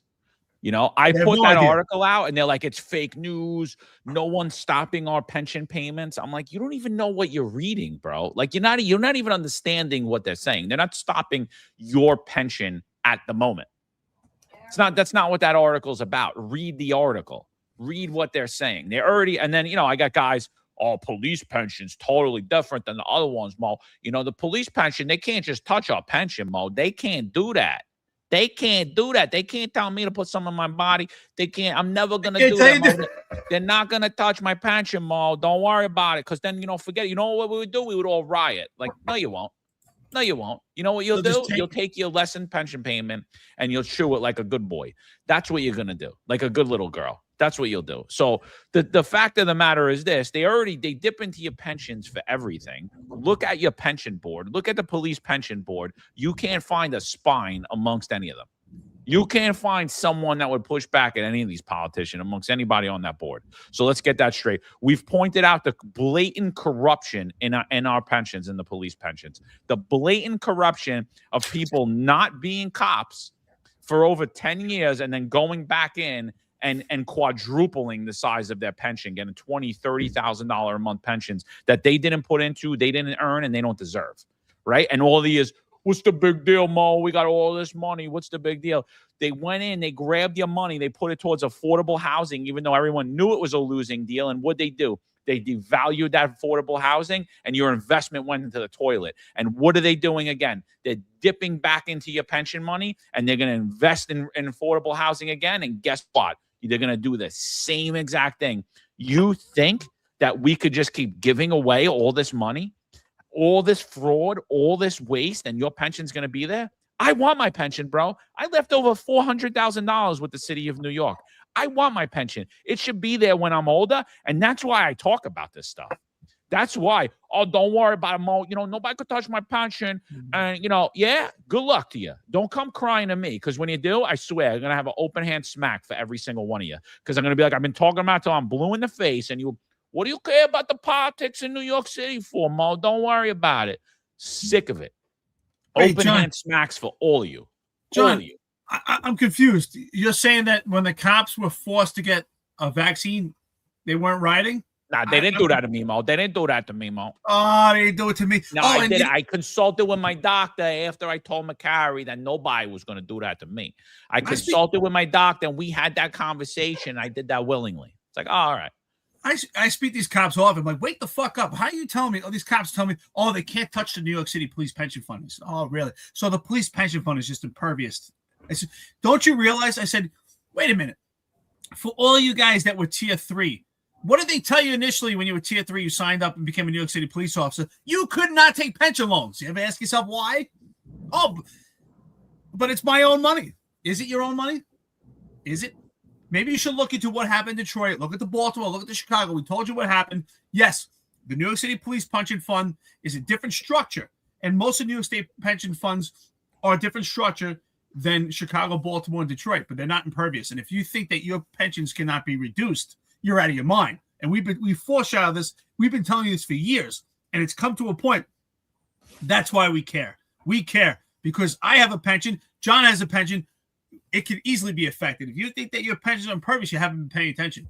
Stop thinking. You're right, John. There must have been a huge riot when these guys were told to get the vaccine, right? Oh, they huge. fight back on this too. Huge, bro. They yelled at me, and then they went and did it. And then I was the bad guy, and me and Marlon were the bad guys. You just do it, Mo. Just do it. Yep. Stop talking about it. It's over. Stop talking about it. It's over. I did it. Okay. Yeah, there's always a big fight. These cops really fight back hard. Don't worry, though. The unions will take care of it. You're 15 feet away. Your pensions, hopefully your pension will be 15 feet away. We'll see. Yeah. Cops don't understand money. They really don't. I've had tons of these arguments on the NYPD financial chat, and yes, if you're on that chat, I was the guy who was telling you to buy Bitcoin years ago and telling you to buy gold like two years ago on that. But cops don't understand money, and and by the way, about those pension loans, when we first got in the academy, they told us don't get a pension loan, don't take one of those. What's stupid is, right? It's don't get a pension loan for a BMW.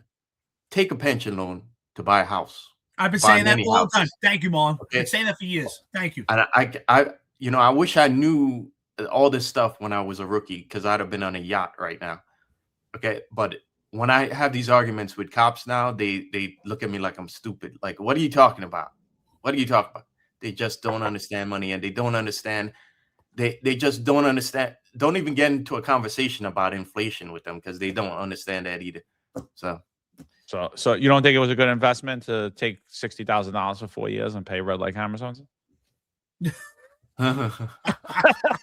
Is that what you guys are saying? And I shouldn't take that one in, huh? I shouldn't take a pension loan to buy $100,000 car that's going to depreciate 25% for the next 2 years, year over year. No, all right, no. Yeah, take a pension loan to go buy a 5 Series Beamer that's going to lose 30K as soon as you drive it off the lot. You know, I'll even be okay with the watches. At least some of the watches hold value. You know what I mean? But the cars, screw that, bro. Yeah, a Timex. You want to buy a luxury car, buy used or lease. Don't be getting yourselves into that stuff. I've been telling these cops for years, you have to know what an asset is and what a liability is. Yes, I wouldn't take a pension loan for a liability, but for an asset, if you could take a pension loan and buy yourself a multiplex or a multi-dwelling, and you have a place for you to live and you're renting it out, you're making a substantial amount of money and you're paying back your pension, what do you lose? It's the same cops that don't understand, wait a minute, if I could leave the NYPD with 15 years on the job because some job offered me $1 million a year and I'm getting a pension, oh, but what about my variable supplement? Oh, man, cops just don't understand money. How many cops will cut their own throats because of the variable supplement? It just, they don't understand economics. It's sad.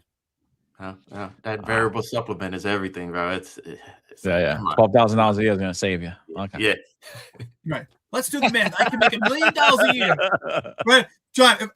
If you have 19 years on the job and your pension is going to be $12,000 a month because of the overtime, and if you leave the following year and you get $9,000 a month, but you get your variable supplement, do the math. Yeah, but Mo. Like I said, but what about the variable, Mo? You know, they tax it, but it's not the same. I can't give that up. Yeah. Sick, dude. All right, let's get to the coffee and donuts. We got 30 here, so let's go. Appreciate everybody. So we got more. So let's go, you know. So we got Staten Guy, 321. Never seen you before, brother. Appreciate you joining. I think you had some good comments I was reading. I didn't want it to interrupt. We always do super chats at the end. So for those of you that put in, we try not to let it distract from the conversation. Again, for those of you on Instagram, I see we had a lot of people on Instagram today. If you want to join the chat, go over to YouTube at The Finest Unfiltered. Chat's a lot more lively. Same for you people on X as well. Get a lot of back and forth going on in the chat as well. So Staten Guy 321, he says the job is an experiment in humiliation. Personal life is ruined, punished when you do the right thing. The supervision disrespects you, villainizes you now. Now they're going to take your pension money. That's dude, I wish I could argue with you on that point.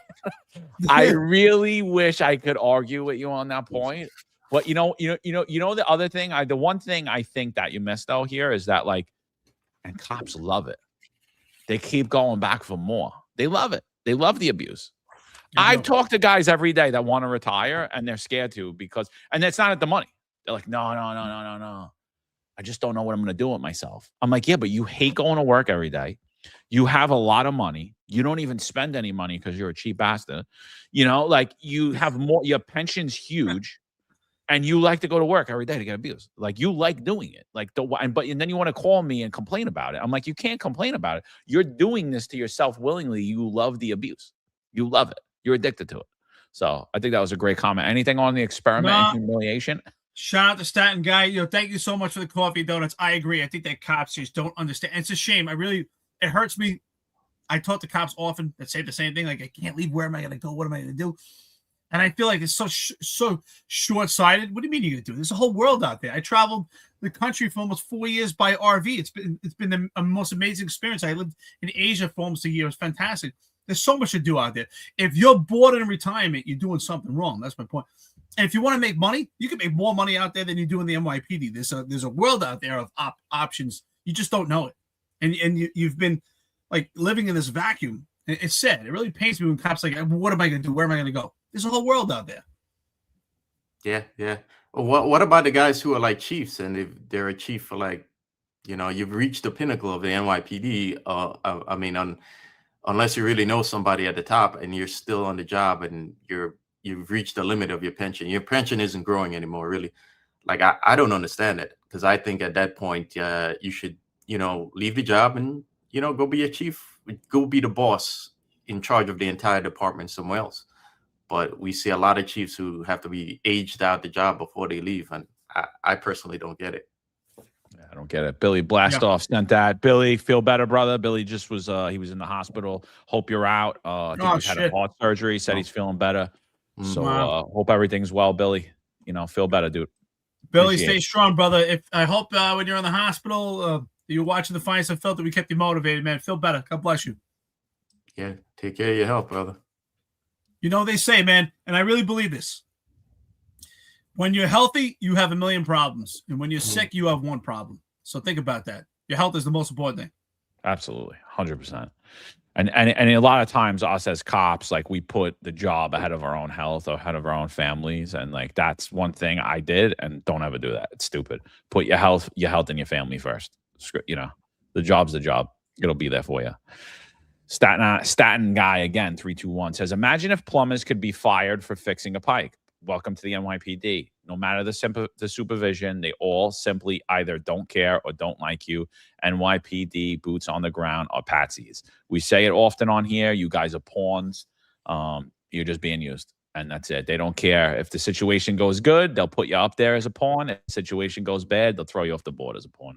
I mean, that's what it is. And it's always been. It's always been, but it's much more now, Yeah, Staten guy. Unfortunately, you're right. It pains me when you say that. But thank you for the coffee and donuts, and you're spot on, brother. Good input.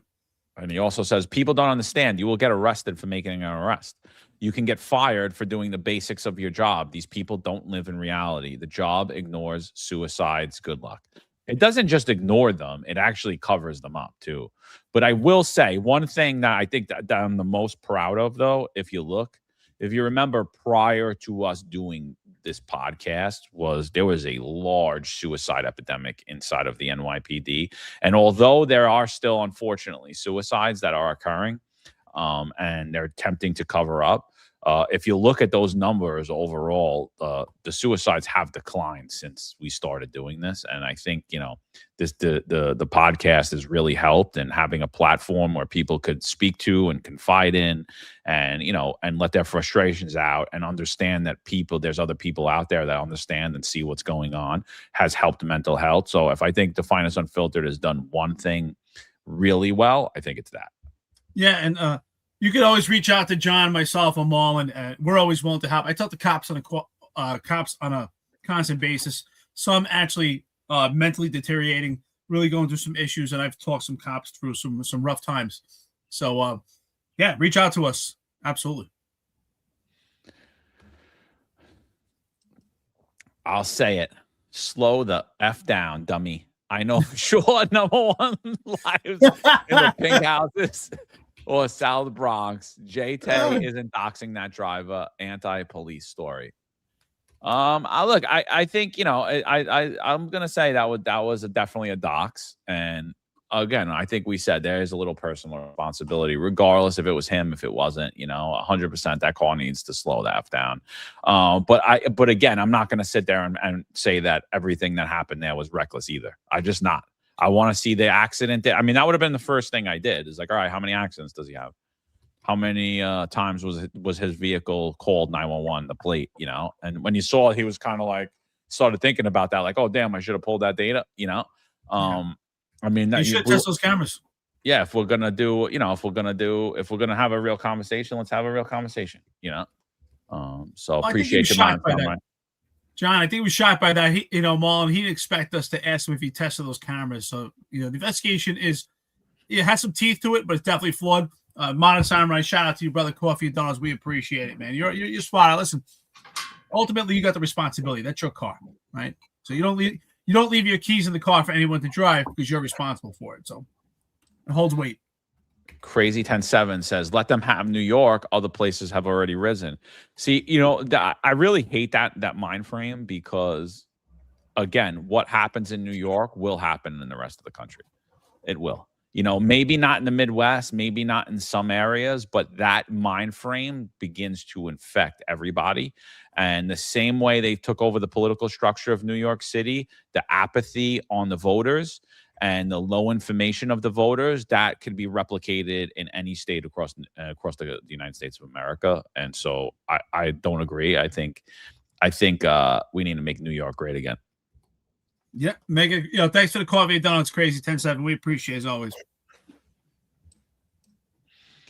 Mon Samurai says they want you to hate driving, hate cars, and hate traveling. That's why insurance, registration, inspections are so high and the roads are so bad. It's already, look, dude, it's already a miserable experience driving in New York City. The minute you leave New York City, you're like, oh, I could drive my car. It's a miserable experience. The map on your phone on Apple, like it kind of connects to your car now through Apple CarPlay or whatever. Drive around New York City, especially Staten Island. All it does is ding, ding, ding, ding, ding, ding, ding, ding, ding, ding, ding, because it's telling you all of the cameras that are around. It never stops. It's like I have to literally shut the volume off of my truck because I'm like, I can't listen to this. I just put the windows down and I just sit there in traffic. Ding, ding, ding, ding, ding. It infuriates you. It's a miserable. Not only is driving a miserable experience in New York, but shopping is also a miserable experience in New York. Basic functions of humanity. The minute I leave New York and I get back to Florida, I'm like, oh, all right, I see why I live here. But that doesn't mean I don't want to fix New York. I don't want you to go into your local pharmacy and you can't get a bottle of water without calling the clerk. I don't think that's how anybody should live. I love New York City, and I believe so goes New York, so goes the world. And so I and maybe that's crazy of me, but that's just what I think. Yeah, and parking too. Parking is terrible in New York. There's no parking infrastructure. And how come Streets Blog never talks about more parking infrastructure? If we have parking lots, more municipal parking lots, including vertical municipal parking lots, that's like the building, right?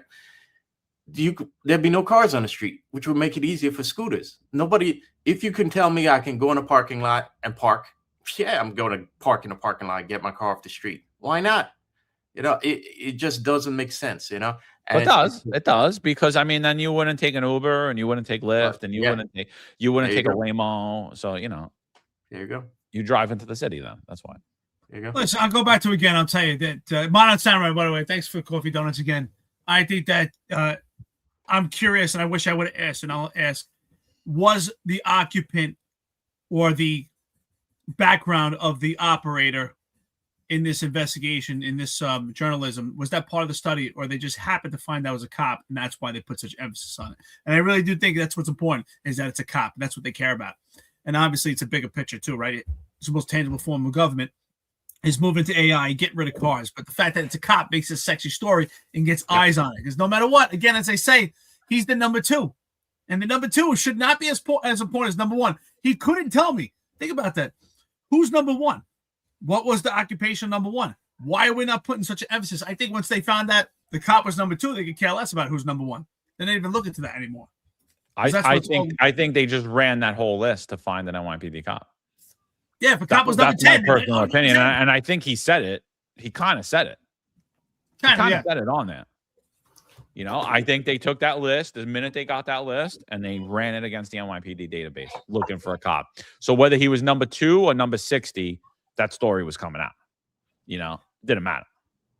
Yeah, I agree. If he was number 10, they would be like, oh, he's the 10th worst driver in the city. The fact that it's a cop, they were looking for one. Yeah, exactly. How about you? Mon Samurai, all these cameras do is create revenue. That's why no one cares. If a PO gave you a summons, you would care because of fines, courts, and consequences. Exactly. And some people are just not going to deal with it. I mean, I don't know if you're going to spend $60,000 in 4 years, though, to not deal with it. But, sometimes I'm going to spend $50, $100 to not deal with it. I am. Especially me. I don't give a shit. I'm not spend the money. I'm not dealing with this right now. I don't care. Give me a ticket for parking. I could care less. I'm done. There's no lots here. I can't find parking. Give me the ticket. I'll pay the $50 or $100, whatever the hell it is. Yeah. GS Ventures. What? Sorry, bro. No, I was just gonna say before we move on about your last comment about targeting cops. Yeah, they did, because this is in the document I've been referencing, and they explicitly tell you about cops on here. That cops is one of their agendas. Okay, so yeah, they were going after cops. Well, they got to alleviate the coffee because it messes with the ozone zone and the human whatever virulum, whatever the hell Well, the name of it was. That's why his response wasn't genuine, right? Because I asked him, was the importance of this study the fact that he was a cop, and then he kind of threw in the fact that, oh, they're not anti-cop, this and that. If you have to say that, you are anti-cop. But clearly that was the mission behind the story. So I wish I would have asked that, but at some point I'll ask, was the occupation part of the study? How'd you find out he was a cop? Yeah, well, we had to give him time to speak. So I knew it when he said it, but again, I wanted to give him time to, make his points. Otherwise, we'd be there. He'd be answering just our questions the whole time and not stating his case on it, So. All right. Let's go. We got a lot here, fellas. So you got more? They keep coming in, so let's go because we're gonna start losing some streams here. We no longer have blue collar elected leaders. Instead, we have academic trained officials with little real world experience. We have nepo babies, my friend. That's what it's called. We have nepo babies. Nepo babies, children of privilege. GS Ventures, he also says, Chi Ossé is leveraging the NYPD arrest situation to boost his name recognition. He is going as far to fake a concussion, low testosterone ball gag wearing. Yeah, I'm with him on the ball gag wearing. Spot on there, brother. Thanks for coffee donuts. Mon and Samurai. Or we can get rid of cameras and have police officers do their job. That's why these cameras are problematic. And just to compare, yeah, it's crazy, Right. dude. It's nuts. Wait, if you do your job, shit actually falls in place. Check out the Instagram handle Hood Uber, where it's these kids driving around Bed-Stuy on the hood of a car, going down wrong way streets, swerving at people. Yeah, when we had cops, that didn't happen. It was weird. It's told to you so back when says JK sounds like Bloomberg with the big gulp limits. I saw this while we were on. I was trying my hardest to not laugh. That's hilarious. I almost spit my coffee out when I read it. I was like, oh my God. So who we got here? GS Ventures, he says, hey guys, family, are you guys familiar with any of these potential candidates for PC? What does Mandani's appointed PC look like? Go over to Paterson, New Jersey, also known as Little Palestine. There is a person in charge of their strategic, the police department there, who used to be an NYPD chief, Issa Abbasi. If I had to put money on it, I would say he's the next police commissioner in the NYPD. I mean, I don't know if that's the case, but that's just my personal opinion, and I don't know if you guys agree. Oh, dude, you're spot on, brother. It's him right now. I would put my money on it. He's the front runner, and Rodney Harrison is doing his best to try to get that spot. Rodney Harrison, you're another ball gag, complete fake. You could have stood up for Daniel Pantaleo and you didn't do shit. You know damn right you didn't do anything. You should not be the police commissioner. You said you didn't want the job. Clearly, you want the job, and Abbasi's going to get it out over you. Yeah. Oh, and the go-getter coffee guy, Tariq Shepard, he's out. He's a use of force expert now on Fox News. If you want to laugh, yeah. Oh God. I think if you give the Guardians their way, they want Rodney back in there because there's clearly that push to get rid of Tish and replace her with one of those two guys is clearly part of their agenda too. Okay. Well, let's ask a particular podcast if they have some information about it. Well, I mean, they're trying to help further that narrative, so that's for sure. Soccer mom, Where's Justice Jack when you need him? Mon Samurai, let's be honest. If there wasn't any of these cameras, this is a non-story, complete BS. The PO should know that we're supposed to set the example. I think we spoke about it before. I'm just saying I don't think that investigation or those camera tickets prove anything to me. They just don't.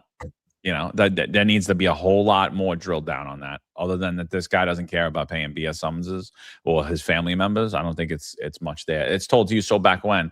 Cops are held to a higher standard and should never do wrong. So why is it when on trial they don't get a jury of their peers who are held on the same standard? Interesting. Yeah. Interesting. It's a good take. It's a good point of view. I appreciate that. It also says what should be done to the judges who break the rules. I mean, obviously they should be held accountable to the law and they should be disbarred. Same way that when cops do it, again, cops are the only people held accountable in today's society and especially in the criminal justice system. Yeah. Mon Samurai, point to part of the road that hurt you, JK. Is he concerned about all the fake plates, uninsured, unregistered vehicles, and scooters? I call BS. You know, I think that's honestly, I think when you look at Streets blog as a whole, that's my issue with them. It's like, is it your concern with the police or is it concern with traffic safety? Which one is it? Well, that's why we asked that question. I asked him, is this about public safety or the fact that this is a cop? And he really couldn't answer it. So it should be pretty simple. Like, yeah, we're concerned about public safety. Like, how many accidents happen in the vicinity of this where the speed cameras are that he violated, or his wife, or anyone else who was driving that car, or the car violated? Couldn't tell us. Couldn't tell us that, hey, how many accidents happen in the city in those particular areas. It's told to you so back when. Just say it. You want him fired. Speed limiter. What other privileges and freedoms you want taken away? Please tell us, Mussolini. Mussolini, baby. That's funny. Anthony says, guy thinks he's a war correspondent. Cop doesn't even have to answer his questions. He thinks he is entitled, like saying he thinks he's entitled to answers. You know, that's something that I think nobody gets. Like, you know, you criminals get their Fifth Amendment right? Like, so cops also get that, and cops are actually not even allowed to speak and discuss these things with the media. So it's even further restricted.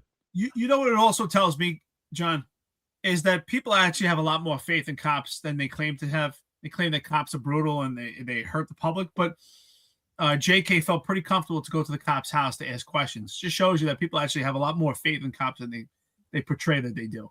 Yeah, right? Yeah. Because that's pretty nerve-wracking to go to somebody's house asking some serious questions like that and putting their wife on the spot. So it just shows that people are not scared of cops as the way they pretend to be.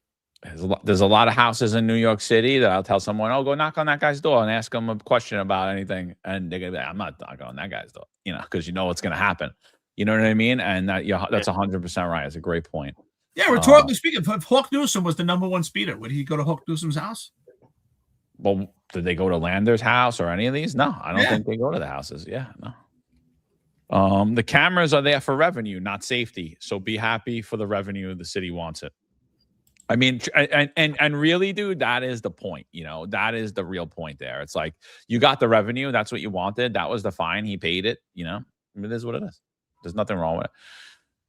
My visual zone says Streets blog and Transalt sucks, but the fact people don't understand is this big story is perplexing. We're talking about law enforcement flagrantly violating the law 300 times, and that's only the ones he got caught doing. Again, he didn't get caught one time.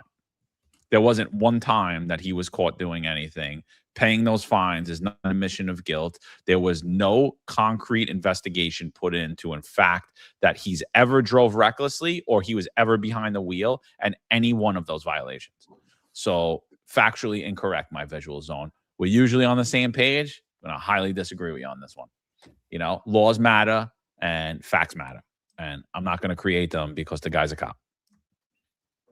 It's told to you so back when. We depend on the press to report with no bias. It doesn't happen. We don't have it. There's, you know, I think even us are a little biased on some things, but we're not pushing a narrative here. But all of us have our own internal biases, obviously.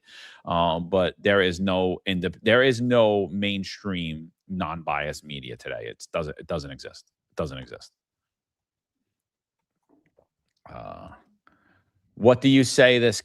What did you say this cop and the speeder? What? What? He just gave himself up. He was looking for cops. That was in the beginning. So yeah, if you go back to the thing, is like I think he talks about his research. His solution is no cars and travel like cattle. I mean, which is, I personally, when I walk around New York City, I usually do the sheep thing. Bah, bah. You know, Mon and Samurai, he says, this was to make the NYPD look bad again. It had nothing to do about the eviction. It had to do with the police contact. You guys are missing the point. I don't think we're missing the point at all. I think that we've labeled it out time and time again through social media posts and on this show, is that ultimately the NYPD is the bad guy and the fall guy, and they're going to do nothing to fix this problem and continue to exacerbate the problem with the NYPD. Yeah, and I think ultimately, people have to understand also. I see some people commented about JK. the goal, I believe, in a conversation and on our network is not to have an argument. Like, listen, we know our position. We think the investigation's flawed, but I think that in his responses and his statements gives that up. And I don't think you have to have an argument. I think he beats himself up by not explaining a full investigation and by going after a cop in specific and not explaining why. I think he gives himself up. Yeah, absolutely. Where am I? Shit. All right, I got it. I truly want to thank everyone and every single show on this network for continuing to satisfy the hunger for the hard, ugly truth in New York City and the NYPD. Appreciate you, brother. The finest 25 or Diecast. Nice. Diecast, that's right. 516 Diecast. Change his name. Thank you, brother.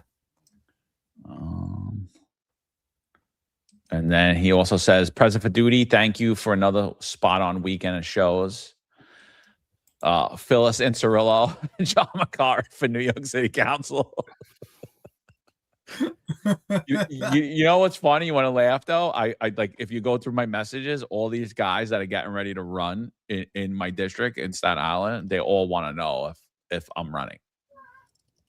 Like it's hysterical. I'm like, I haven't responded to anybody, but I'm like, have I said that I want to run? You should just tell them I'm thinking about it. Just let them. Yeah. I don't know. Maybe. If I do run, you lose. That's the thing. Like that's the thing you guys know. So if I do, I have zero interest. But I wish you guys luck. And believe me, I'm not gonna. If I ever did run, don't worry about me trying to smear my opponents. I have nothing to do with you. I'm gonna talk about what I do. John, if you do run and you become a councilman, are you gonna get yourself arrested at a protest? Probably not. Probably not. I haven't done it in retirement. I don't think I'm gonna do it. I don't think I'm gonna. And I'm definitely not going to get arrested for a problem that I haven't even tried to fix yet. I just complained about. I just complain about it, make videos about it. Well, that was my point. If you're so upset about potential or actual theft, where were you before to try to put some laws in place? But you waited till someone was actually evicted. A little bit too late, buddy. He made a lot of social media videos, Eric. He made a lot of social media videos about it. You missed it. That's how laws are passed today. Social media videos. Snake Plissken says great content all week. Semper Fi. Snake, I haven't seen you in a while, brother. Glad you're here. That's right. Semper Fi, brother. Hoorah. Mike Marino says maybe you guys motivated the unions. Good for you. I don't think we motivated the unions. I think that it's so obvious that they're sitting on their hands and doing absolutely shit that they have to do something at some time. And I think that they're so incompetent that they can't come up with something on their own. So they had to just basically eat off of this podcast. And that's why they're all watching it now. So thank you, fellas, for being part of the finest Unfiltered family. Scott, I'm sending you the invoice, brother. Mike, I'm sending you as the collections team. All right. I know this is not a part of the coffee donuts, but it's hilarious. Marino. Mike Marino says, Marlon needs new glasses and a new hat. But other than that, he's cute as a button. Okay. All right. Okay. Modern Samurai again says low-hanging fruit article to bash the police. But after hearing his wife, I know why he's speeding to work. I wouldn't want her yelling at me either.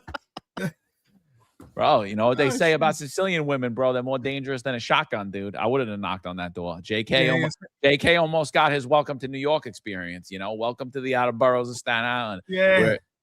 We're not like the other white people across the country, I'm surprised the whole block didn't erupt. I'm like, get the hell out of here, buddy. Yeah, get out of here. Oh, man. Yeah, JK, you went into some dangerous territory, brother. And then Detective Nolan, $50. Carry on, he says. Carry on. Thank you, guys. Thanks, brother. Appreciate it. All right, fellas. Anything before we run? That was a long one. Appreciate everybody for joining us today. We had about 600 people on here this morning. Appreciate all of yous. I thought it was a good conversation. I thought the week was very good with all the shows. Executive Perspective, 10-4 Tavern. Check those shows out if you missed them. And I think we already got a lot to cover next week. I think we could run this. We're at the point in just covering the NYPD in New York City that we could operate this network 24 hours a day, 7 days a week, and we would never, ever, ever, ever run out of content. So, it's wild, dude. So, you guys got anything? No, that's interesting because when you and I started this podcast, John, before we actually became a full network here, I got numerous calls from cops and like, what are you guys going to do when you run out of content? Like, what do you, and I always say, what are you talking about? The content never ends. So with that being said, thank you to everyone. Like, share, subscribe. Almost 3 hours and 15 minutes into it. I think it was a great interview. I'm glad he came on. The bottom line is I don't think you should have an argument. I think you should let the debate play out itself. Let the information surface itself. Make your observations. You make a determination. I think we've showed that the investigation has a lot of flaws to it. There's a bigger picture here about not having cars. And the ultimate emphasis on the fact is that he was a cop. And that's ultimately what this was about. And I think we showed that here.